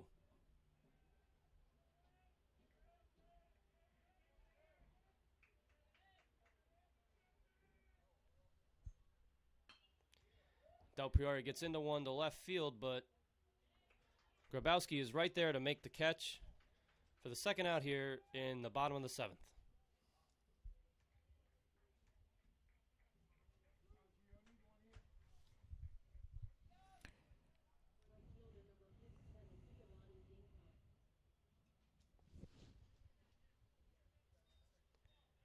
That brings the cleanup hitter Giovanni Dinkong to the plate. Dinkong is 1 for 2 on the afternoon. Had an RBI single.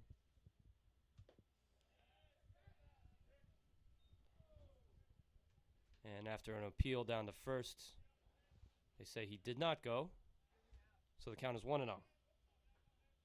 Dinkong also lined out to left and walked so far this afternoon. Swings through that breaking ball, and the count is even at 1. Dinkong way out in front of the curveball as Lyman really set him up nicely there to even the count at 1. 1-1 pitch from Lyman is a fastball, and Dinkong gave quite the swing on that one, swung right through it, and the count is now 1-2.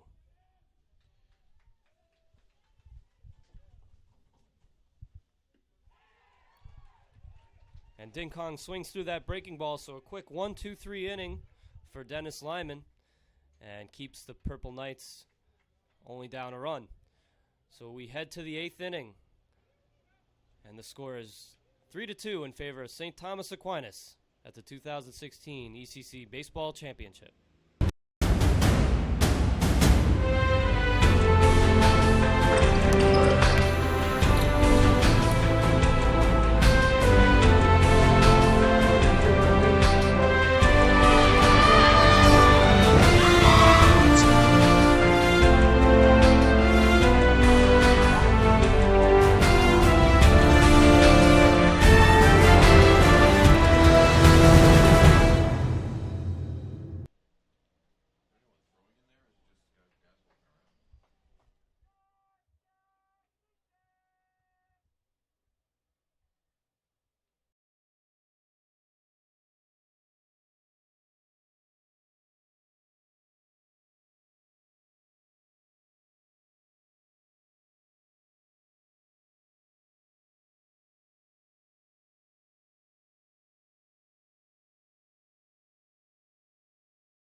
We head to the bottom of the 8th, and Casey Ouellette is leading off for Bridgeport. It's a big inning for the Purple Knights with their 2-3-4 hitters up here against Matt Costalos, who has 12 strikeouts on the afternoon. His first pitch of the inning was pitch number 110 for Costalos. And Ouellette fouls that one off down the right field line, evening the count at 1. Some shadows starting to creep in towards the plate and could make things even harder for the hitters here in the next inning or two, or more if we end up going to extras. And Ouellette fouls that one off, running the count to 1-2. Costalos is averaging 10.14 strikeouts per 9 innings. Well, he's already topped that with 12 this game so far. And the 1-2 to Ouellette is lined into right center field for a single, so the Purple Knights have the leadoff hitter on. And he's going for 2, and he will make it. Great hustle there by Casey Ouellette. So leadoff double. And the Purple Knights have something going here in the top of the 8th. That was a pure hustle double off the bat of Ouellette. That ball was cut off nicely by the center fielder Morgan, but nonetheless, Ouellette legged it out, and he beat the throw to second base, diving in head first, and he's got a little spark going in the Bridgeport Purple Knight dugout, knowing that these are the times that matter the most. Late in the game, down by a run, and he's got a leadoff double. So that brings Ben Torres to the plate. He squares the bunt, and it is just foul. Devin Del Priore picked that up as soon as it kicked off the line.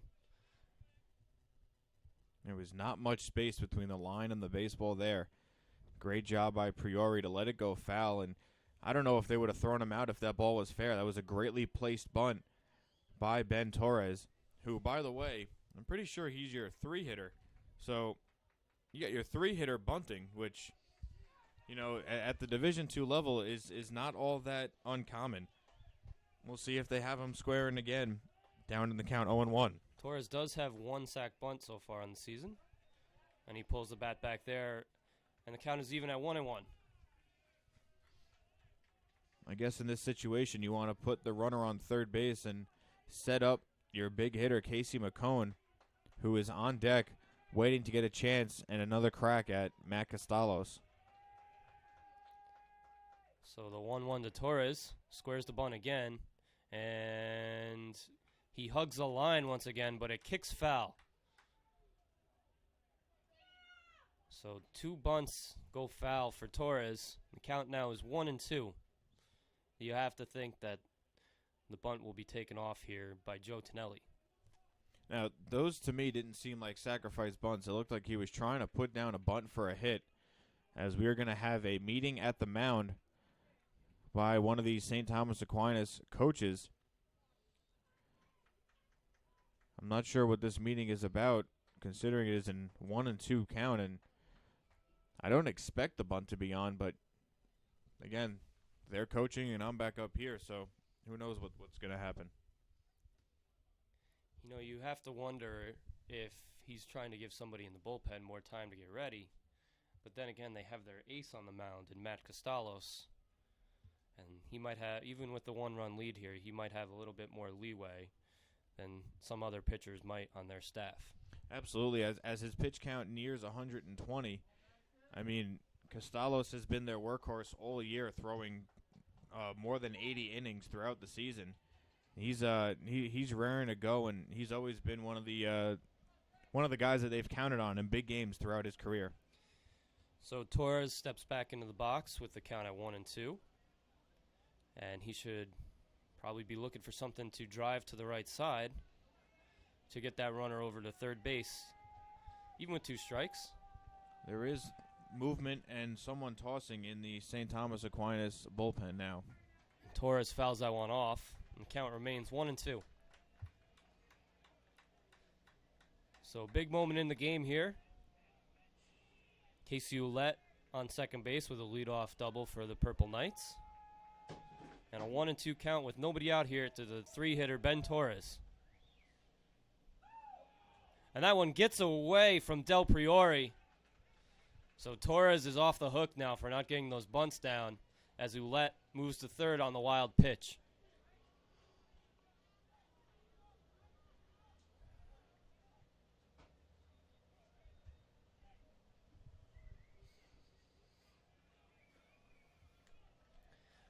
So the Spartans pull the infield in now. Runner on third, nobody out. And a 2-2 count to Ben Torres. This is a very big pitch for Costalos. And Torres flies one to left field. It's a little shallow. And Ouellette fakes going home, and it's a good thing he did, because a great throw by Gargan in left. Ouellette would have been toast at the plate. Absolutely. I've seen a lot of arms throughout the season, and Gargan unlaunched a rocket from left field. That was a heck of a throw. No cutoff man needed. Great throw to the plate. Ouellette definitely would have been out, but nonetheless, it is now up to Casey McComb with a runner on third and one out, as the infield is still in for the Spartans. You have to wonder, too, if the Spartans might think of pitching around McCone here. McCone's a 350 hitter, and on deck is Janata, who's hitting 270 on the year. And the first pitch to McCone is a ball. If they do walk McCone, too, it would set up that double play. So you have to think that they're not going to give in to Casey McCone here and give him anything good to hit. But McCone lifts the ball to right field, and this is going to tie the game.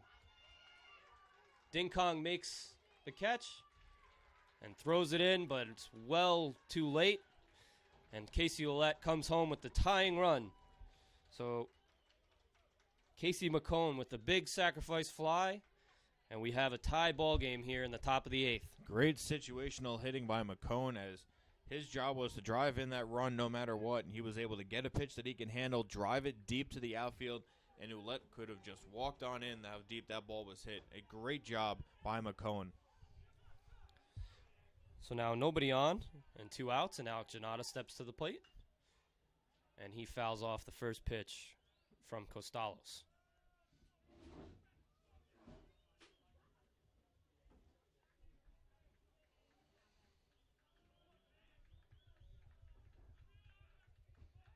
Here's the 0-1. And Janata goes around on the breaking ball in the dirt. And the count is now 0-2. Costalos is a strike away from a season-high 13 strikeouts. Janata looks very uncomfortable at the plate so far, as he has waved at 2 pitches. Janata has been one of his strikeout victims, and he is again, as he takes that breaking ball for strike 3. So that'll do it for the Purple Knights in the 8th inning, but not before they tie the game up on a Casey McCone sacrifice fly. We head to the bottom of the 8th. Tie ball game here. St. Thomas Aquinas 3 and Bridgeport 3 at the 2016 ECC Baseball Championship.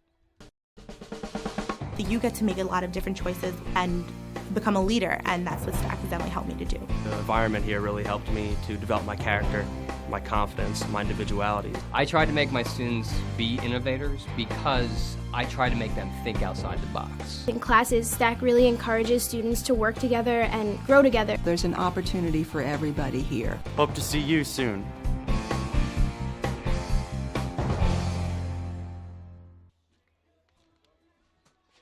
Connecticut and the metropolitan New York area to Western New York. From Washington, D.C. to Long Island. The East Coast Conference is committed to excellence in academics, athletics, and service to the community throughout the Northeast region.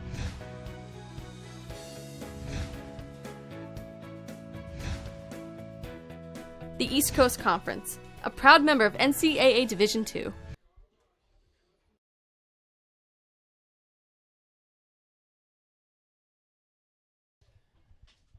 We have a tie ball game now as we head to the bottom of the 8th.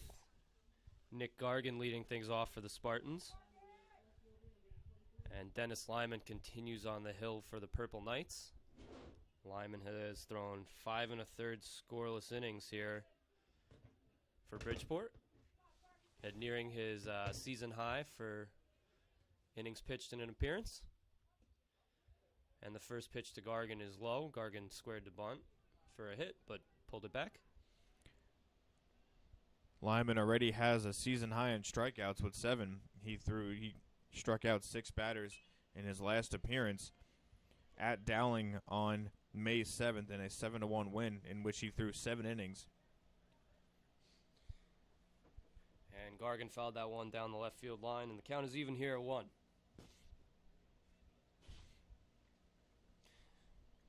Gargan has 2 of the Spartans' 5 hits on the afternoon,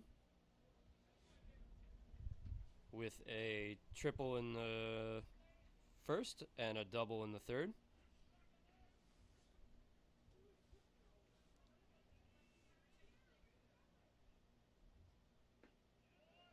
And he takes that pitch for a strike to even the count at 2.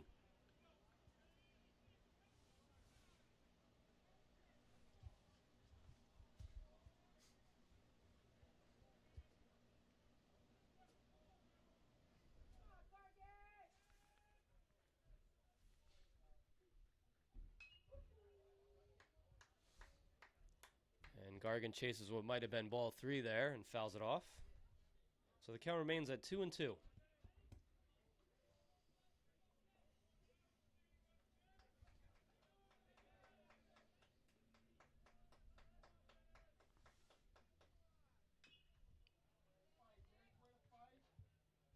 Another foul ball as Gargan continues to fight here.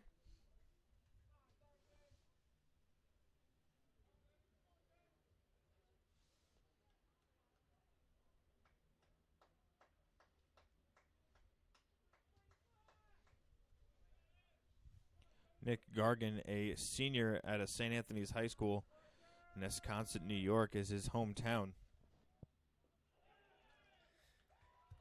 And Gargan swings and misses on that pitch in the dirt. Ouellette plies the tag. And there is 1 out here in the bottom of the 8th. That is the 8th strikeout for Lyman out of the bullpen. He is doing a great job. It appears that Coach Scott Muscat is going to be making a change as number 8 for the Spartans. John DeAngelis has been taking a few swings, and he will be introduced as a pinch hitter. The senior outfielder will be making his 33rd appearance, hitting .315 with 4 doubles, a triple, and 9 RBIs. And the first pitch to DeAngelis is outside for ball 1.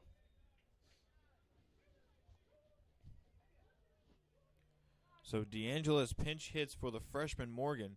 You have to think that's a defensive replacement and maybe some experience replacement out in the outfield. Morgan had also gone 0 for 3 on the day with a strikeout and grounded into a double play. And DeAngelis lifts that one to right field. And Torres is under it for the 2nd out in the 8th. If you're Coach Tonelli, you really have to applaud the effort that Lyman has been giving you. He's a junior. He's playing in his 2nd to last college season, and he has turned in an incredible amount of work so far. 6 innings out of the bullpen, 8 strikeouts, no runs. A real good job by the junior, the right-handed pitcher. That brings Greg Dauber to the plate. He is 0 for 3 on the afternoon. And he takes the first pitch for strike 1. In Dauber's 3 at-bats, he's flown out to right, grounded to third, and grounded back to the pitcher. And the 0-1 pitch is grounded foul. So the count is now 0-2.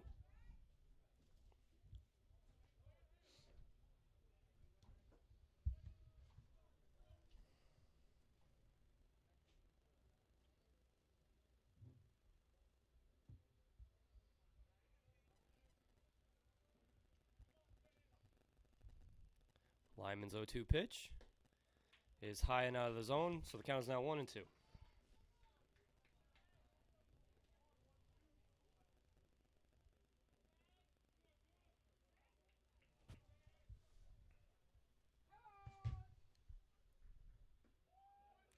Ooh, and that pitch just misses, just a little bit outside.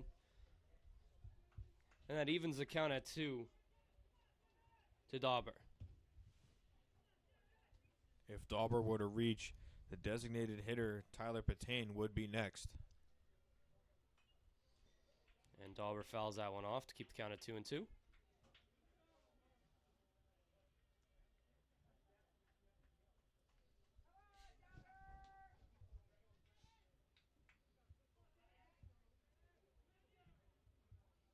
And the 2-2.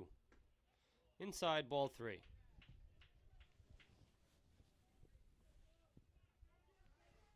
So a full count here to Dauber. 2 outs in the bottom of the 8th inning. And the payoff pitch. Little jam shot to third base. McCone charges, fields, and fires across the diamond for the 3rd and final out. So we have a tie ball game here heading to the 9th. Come on back for the 9th inning coming up. The score is St. Thomas Aquinas 3 and Bridgeport 3. Being a champion takes more than skill, more than endless drills, more than using your head. Being a champion takes the heart to give it your all, the agility to thrive from any angle, and the relentless drive to be the best. Welcome to Division 2, where the pursuit is yours to create, and the question isn't, can you do it? It's will you?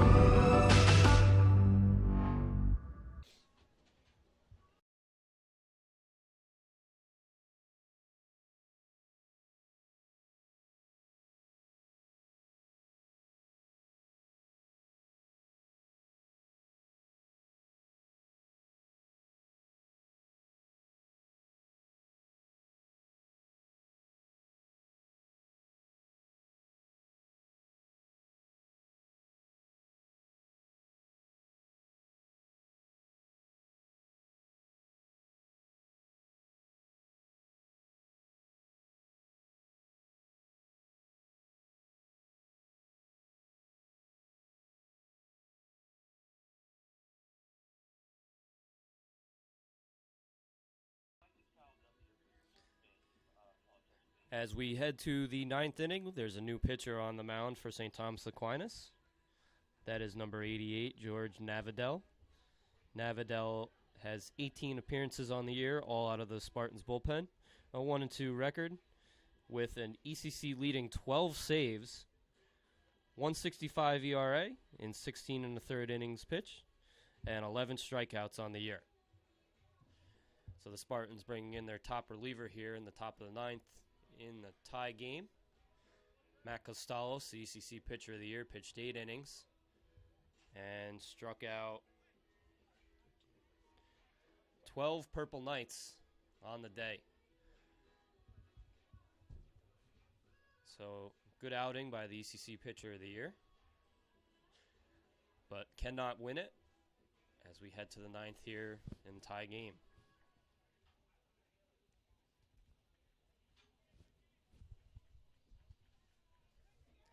Leading off for Bridgeport will be the designated hitter, Alnado Rodriguez. He's 2 for 3 on the afternoon with 2 doubles. Also struck out in his 3rd plate appearance. Interesting to note that Navidel did not appear in any of the 4 games that the Spartans and Purple Knights played. And Rodriguez is swinging at the first pitch, hits a hard ground ball, scooped up by Seska, and flips to Navidel for the first out of the 9th inning.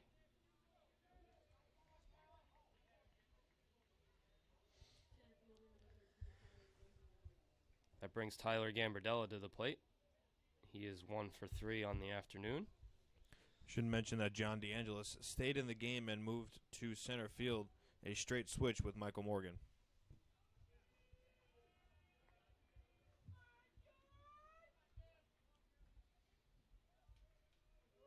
And Navidel winds and fires. And that one just misses Gambardella. At this point of the game, Gambardella didn't make much of a move to get out of the way, as both teams need base runners. Here's the 1-0 pitch. That ball's lifted to left field. But Gargan is there to make the catch a few steps in front of the warning track for the second out of the 9th inning. Great job tracking the ball by Nicholas Gargan. Going back on it nicely. Was able to settle under it and make the play. That'll bring up the shortstop number 10, Justin Carey, who was 0 for 3 with the hat trick. 3 strikeouts this afternoon against Costalos. Carey might be happy to see Costalos out of the game here. And the first pitch from Navidel is taken for strike 1.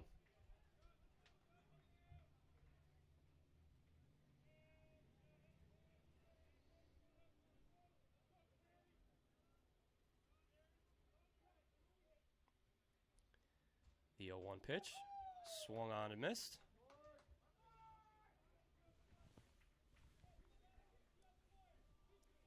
And Carey is 1 strike away from his 4th strikeout of the day. Oh, it turns out that it doesn't really matter who's on the mound. Justin Carey's having a tough day so far.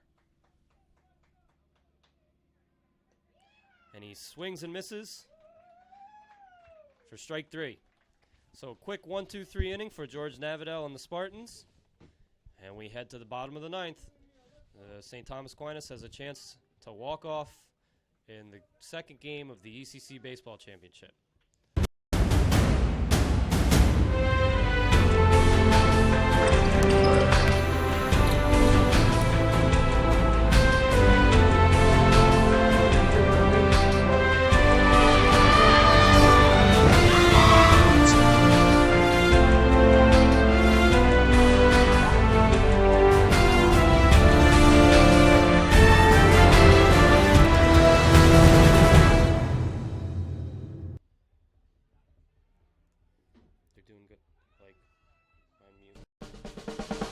You get to make a lot of different choices and become a leader, and that's what Stack has definitely helped me to do. The environment here really helped me to develop my character, my confidence, my individuality. I try to make my students be innovators because I try to make them think outside the box. In classes, Stack really encourages students to work together and grow together. There's an opportunity for everybody here. Hope to see you soon.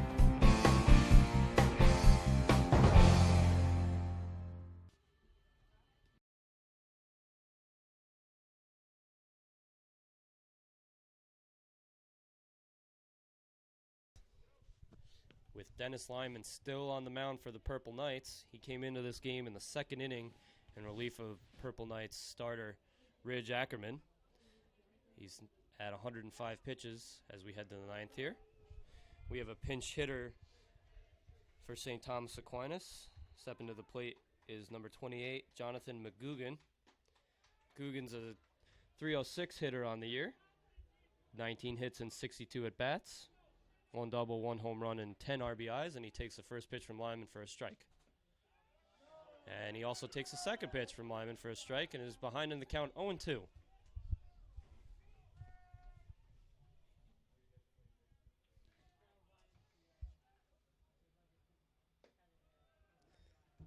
Lyman deals high, so the count is now 1-2 on McGugan.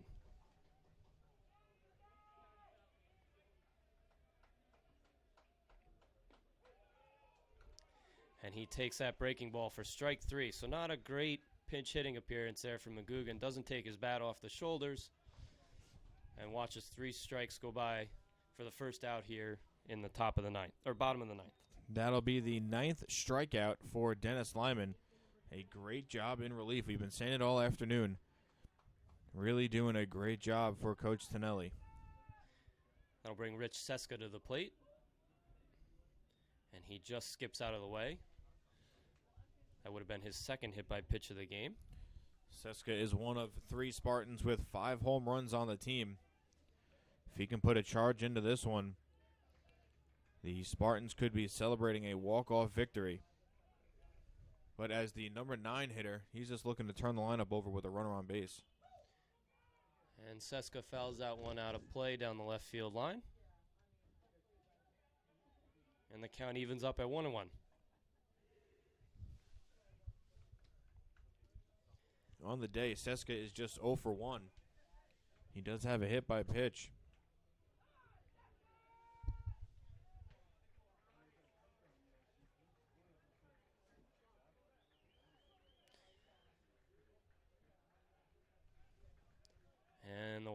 pitch from Lyman is low for ball 2. Lyman does have 2 walks on the afternoon, so a walk right now would be very bad for the Purple Knights. Seska gets a good pitch to hit there, but fouls it back, and the count is even at 2. And like I mentioned an inning ago, the shadows are starting to creep into the plate, and you have to wonder if that's going to start affecting the hitters. Seska swings through the Lyman pitch, and 2 quick strikeouts here for Lyman to start the 9th. Lyman's count up to 10 strikeouts now as Lyman and Matt Costalos, they have both struck out double-digit batters. As the lineup turns over, it is now Joseph Pena, the last hope in the bottom of the 9th for the Spartans. And, I mean, he's really not that bad of a last hope. He can get on base and make things happen. He has 2 walks this afternoon. Pena has also doubled, and he was robbed of a hit by Jose Negron in his last at-bat, and he grounds the first pitch to shortstop. And Carey flips across the diamond for the 3rd and final out in the 9th. And we are getting some free baseball here as we head to the 10th inning in Game 2 of the ECC Baseball Championship. Bridgeport and St. Thomas Aquinas are tied at 3 as we head to extras. Connecticut and the metropolitan New York area to Western New York. From Washington, D.C. to Long Island.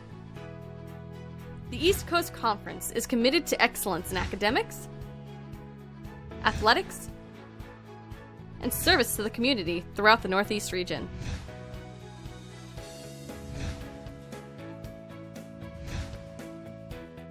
The East Coast Conference, a proud member of NCAA Division II. Being a champion takes more than skill, more than endless drills, more than using your head. Being a champion takes the heart to give it your all, the agility to thrive from any angle, and the relentless drive to be the best. Welcome to Division II, where the pursuit is yours to create, and the question isn't, can you do it? It's, will you?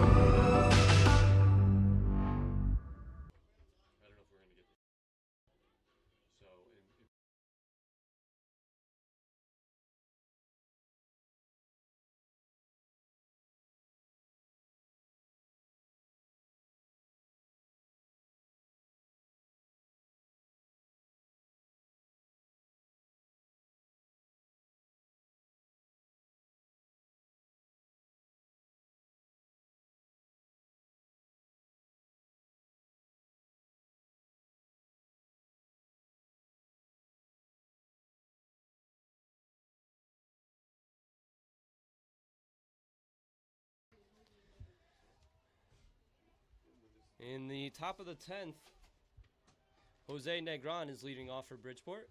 George Navidel still on the mound for the Spartans, and Negron lines a first pitch to left field for a leadoff single. So the Purple Knights get the leadoff hitter on here to start the 10th. And we head to the top of the Bridgeport lineup. Chance of hip hip Jose coming from the Bridgeport dugout as the number 9 hitter reaches base. A very good job at hitting first pitch swinging. Single to left field for Negron. Grabowski squares the bunt, and he does get it down. It's a beautiful bunt, and he beats it for a single. So now Bridgeport has something going here with runners on first and second and nobody out.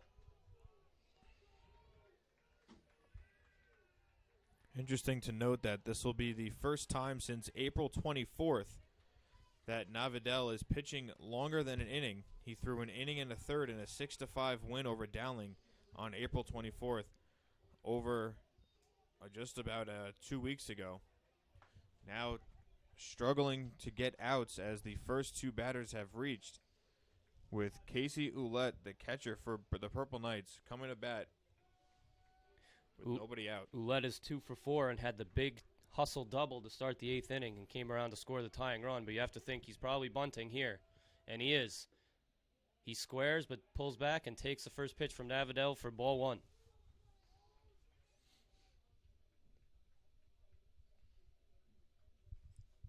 And the defensive alignment for the Spartans had Pena going to cover second base, Pena going to cover third base, Fisher going to cover first base, leaving second base wide open. But when the corners charge, you got to cover those first and third bases. So we will see how the Spartans defend it.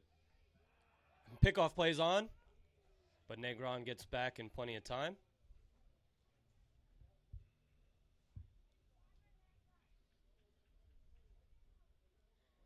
Del Priore steps out in front of the plate and is giving the infielders some signs.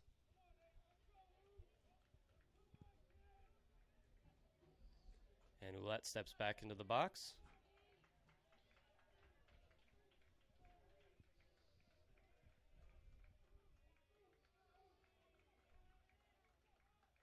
And squares the bunt once again.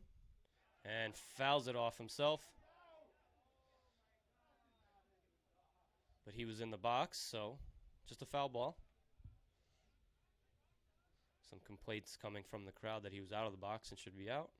Not only from the crowd, but the third baseman, Dauber, was pointing that that ball hit him in fair territory. But nonetheless, it is just a strike, as the home plate umpire ruled that it hit Ouellette in the box. And Navidel is even at with the count at 1-1.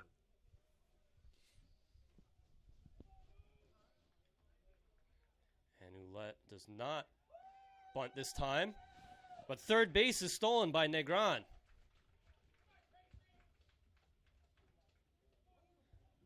So as we said earlier in the game, St. Thomas Aquinas has struggled throwing runners out all season.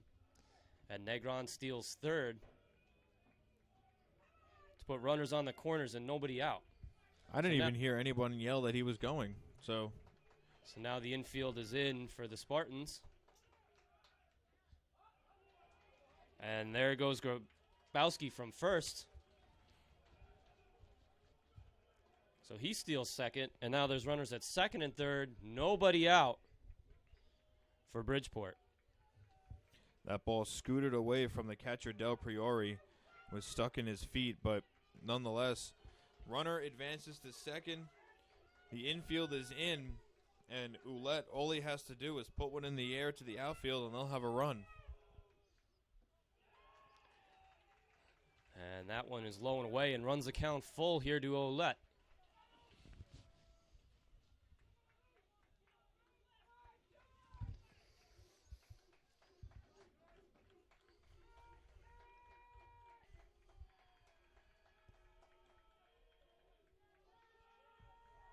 Navidel taking a long time to get the sign from his catcher, and Ouellette calls time.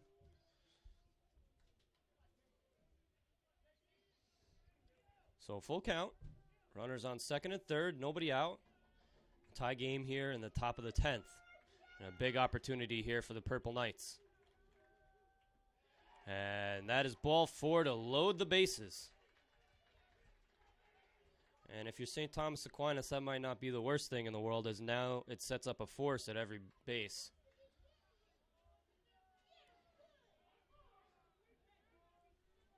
We will have a visit to the mound by the St. Thomas Aquinas coaching staff as the entire infield comes in.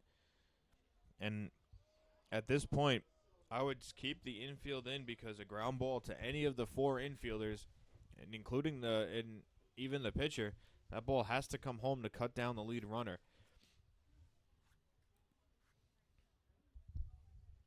Yeah, if there was one out, they could think about moving the middle back. But with nobody out, they still need to grab that runner at home. So after this meeting, Ben Torres will come to the plate with the bases loaded. And nobody out for Bridgeport. Torres is 0 for 4 on the afternoon. And last time, he did not come through with a runner on third base. But McCone, after him, drove in the run with the sacrifice fly. So another big spot here for Torres. We'll see if he could come through this time for the Purple Knights. Torres entered the game the second leading hitter on the Purple Knights with a .339 average. Also drove in 20 runs in the regular season. So bases loaded, nobody out. And the first pitch to Torres is grounded up the middle and through. 1 run scores. And play at the plate, and it skips away from the catcher, and he scores. And advancing to second and third are Torres and Ouellette. So a big 2-run single for Ben Torres has given the Purple Knights a 5-3 lead here in the 10th inning. And you have to think if Devin Del Priore did not try to put the tag down so quickly that the throw from the center fielder John DeAngelis, who just entered the game, they might have had the second runner out at the plate because the throw was in time, but Devin Del Priore put the tag down a little bit too early. The ball skipped under his glove, and they're going to walk Casey McCone here. So once again, they want to set up the force at any base and give themselves a chance to cut down a runner at home and also avoid pitching to McCone, the Purple Knights all-conference first team selection at third base.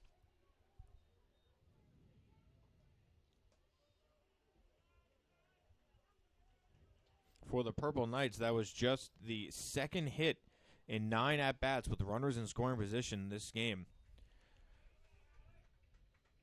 But the Purple Knights are 3 for 4 with runners on and less than 2 outs. So we shall see how the Spartans will attack Alec Janata, who came into the game hitting just .268, 2 home runs and 21 runs batted in. And Janata is 0 for 4 on the afternoon. He struck out his last 2 times up. And the first pitch to him is a wild pitch, and that'll bring home Ouellette with the Purple Knights' 6th run. This is not what we're used to seeing from the St. Thomas Aquinas Spartans. This team over the last couple of years, 3 or 4 years, has been extremely well coached and dominant throughout the ECC tournament.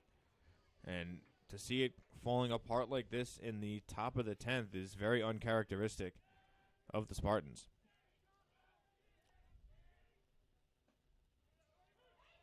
And that pitch is over for a strike. And that's the beauty of the double elimination tournament, Mike. With the sport of baseball, funny things can happen, and being able to come back from a loss can save your chance to win a tournament. And that ball is popped to shallow right center, and a nice catch by the second baseman Fisher. So that's the first out of the inning for the Purple Knights. Fisher going back made a nice over-the-shoulder catch in shallow right field. He might have been the only player that could have gotten to that ball because Ding Kong was playing deep. They're playing a no-doubles defense in the outfield, and they're going to walk Alnedo Rodriguez to set up the force at any base and load the bases. This will be the second intentional walk of the inning. Sometimes you don't see that all season, and we've had 2 this inning.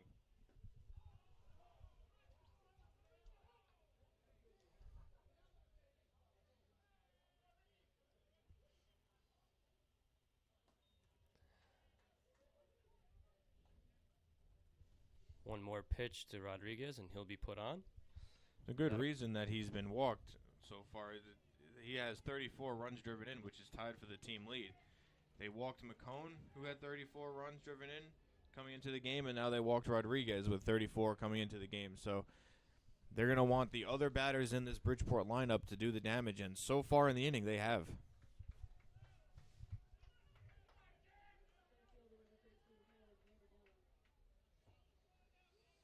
So Gambardella steps to the plate. He is 1 for 4 on the afternoon, but the one hit was a big 2-run double back in the second inning. He's another chance for some RBIs here. He swings at the first pitch, grounds it to short, flips to second, Fisher on to first for the double play. So walking the bases loaded did turn into a double play for the Spartans, but not before Purple Knights score 3 runs in the top of the 10th to take a 6-3 lead. We'll be back in the bottom of the 10th here in a moment to see if St. Thomas Aquinas can mount a comeback or if they'll head to the loser's bracket early tomorrow.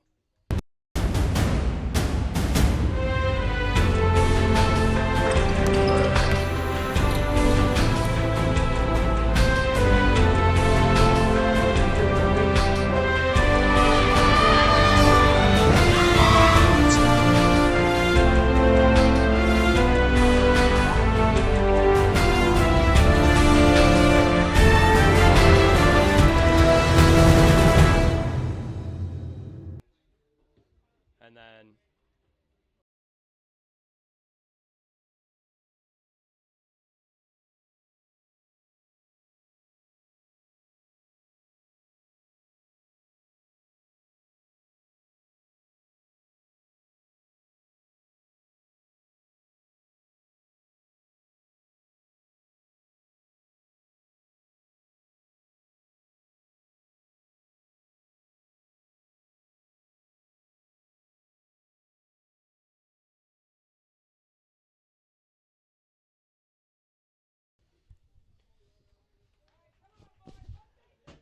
and we head to the bottom of the 10th.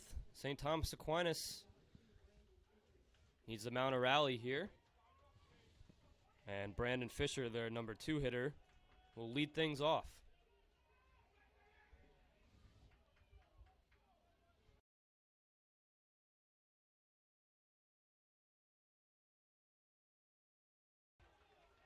Dennis Lyman still in the game for the Purple Knights, and his first pitch of the 10th inning is in there for a strike. That was pitch number 116 for Lyman. And Lyman pours over a breaking ball, is ahead of Fisher 0-2. Fisher is 0 for 4 on the day with 2 strikeouts. Lyman looking to send down batter number 11. That pitch is well outside. Catcher was set up almost too far outside. And the count's 1-2.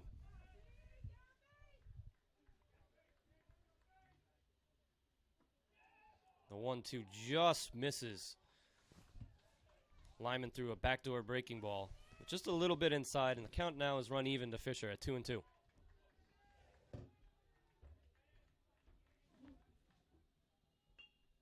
Little check swing. McCone charges, throws across the diamond, and that's the first out of the 10th inning. Fisher did not want to swing at that ball, but he made contact, put it in fair territory, and Casey McCone made a nice play on the go to throw out the leadoff man. And that'll bring up the catcher, Devin Del Priori, for St. Thomas Aquinas. Del Priori is 2 for 4 on the afternoon with 2 singles. And he takes the first pitch for a strike.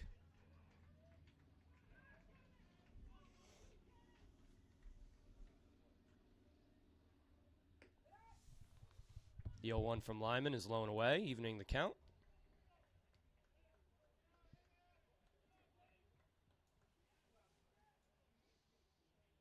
And the 1-1 pitch is over the outside corner for strike 2.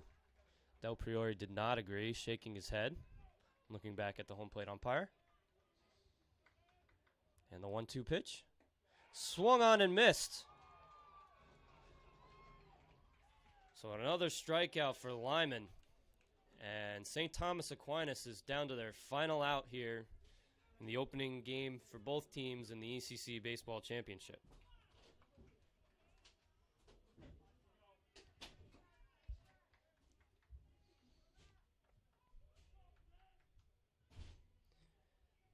Giovanni Dinkong steps to the plate. He's 1 for 3 on the afternoon. And he swings and misses at the first pitch. I think he was trying to hit a 3-run homer there with nobody on. Quite a hack from Dinkong. And that pitch is a backdoor slider over the inside quarter, and Dinkong did not agree. So the count is 0-2, and St. Thomas Aquinas is down to their final strike. Lyman delivers, and Dinkong swings and misses. And Bridgeport takes Game 2 of the ECC Baseball Championship 6-3 in extra innings. So the Purple Knights advance to the winner's bracket, and they'll play Dowling College tomorrow afternoon at noon. And St. Thomas Aquinas moves into the loser's bracket game against Malloy at 9 a.m. We'll be right back with a quick wrap-up of this game in just a moment.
So once again, back here at Golden Lions Field, where Bridgeport comes through with a big 10-inning win against St. Thomas Aquinas in the opening game for both teams in the ECC Baseball Championship.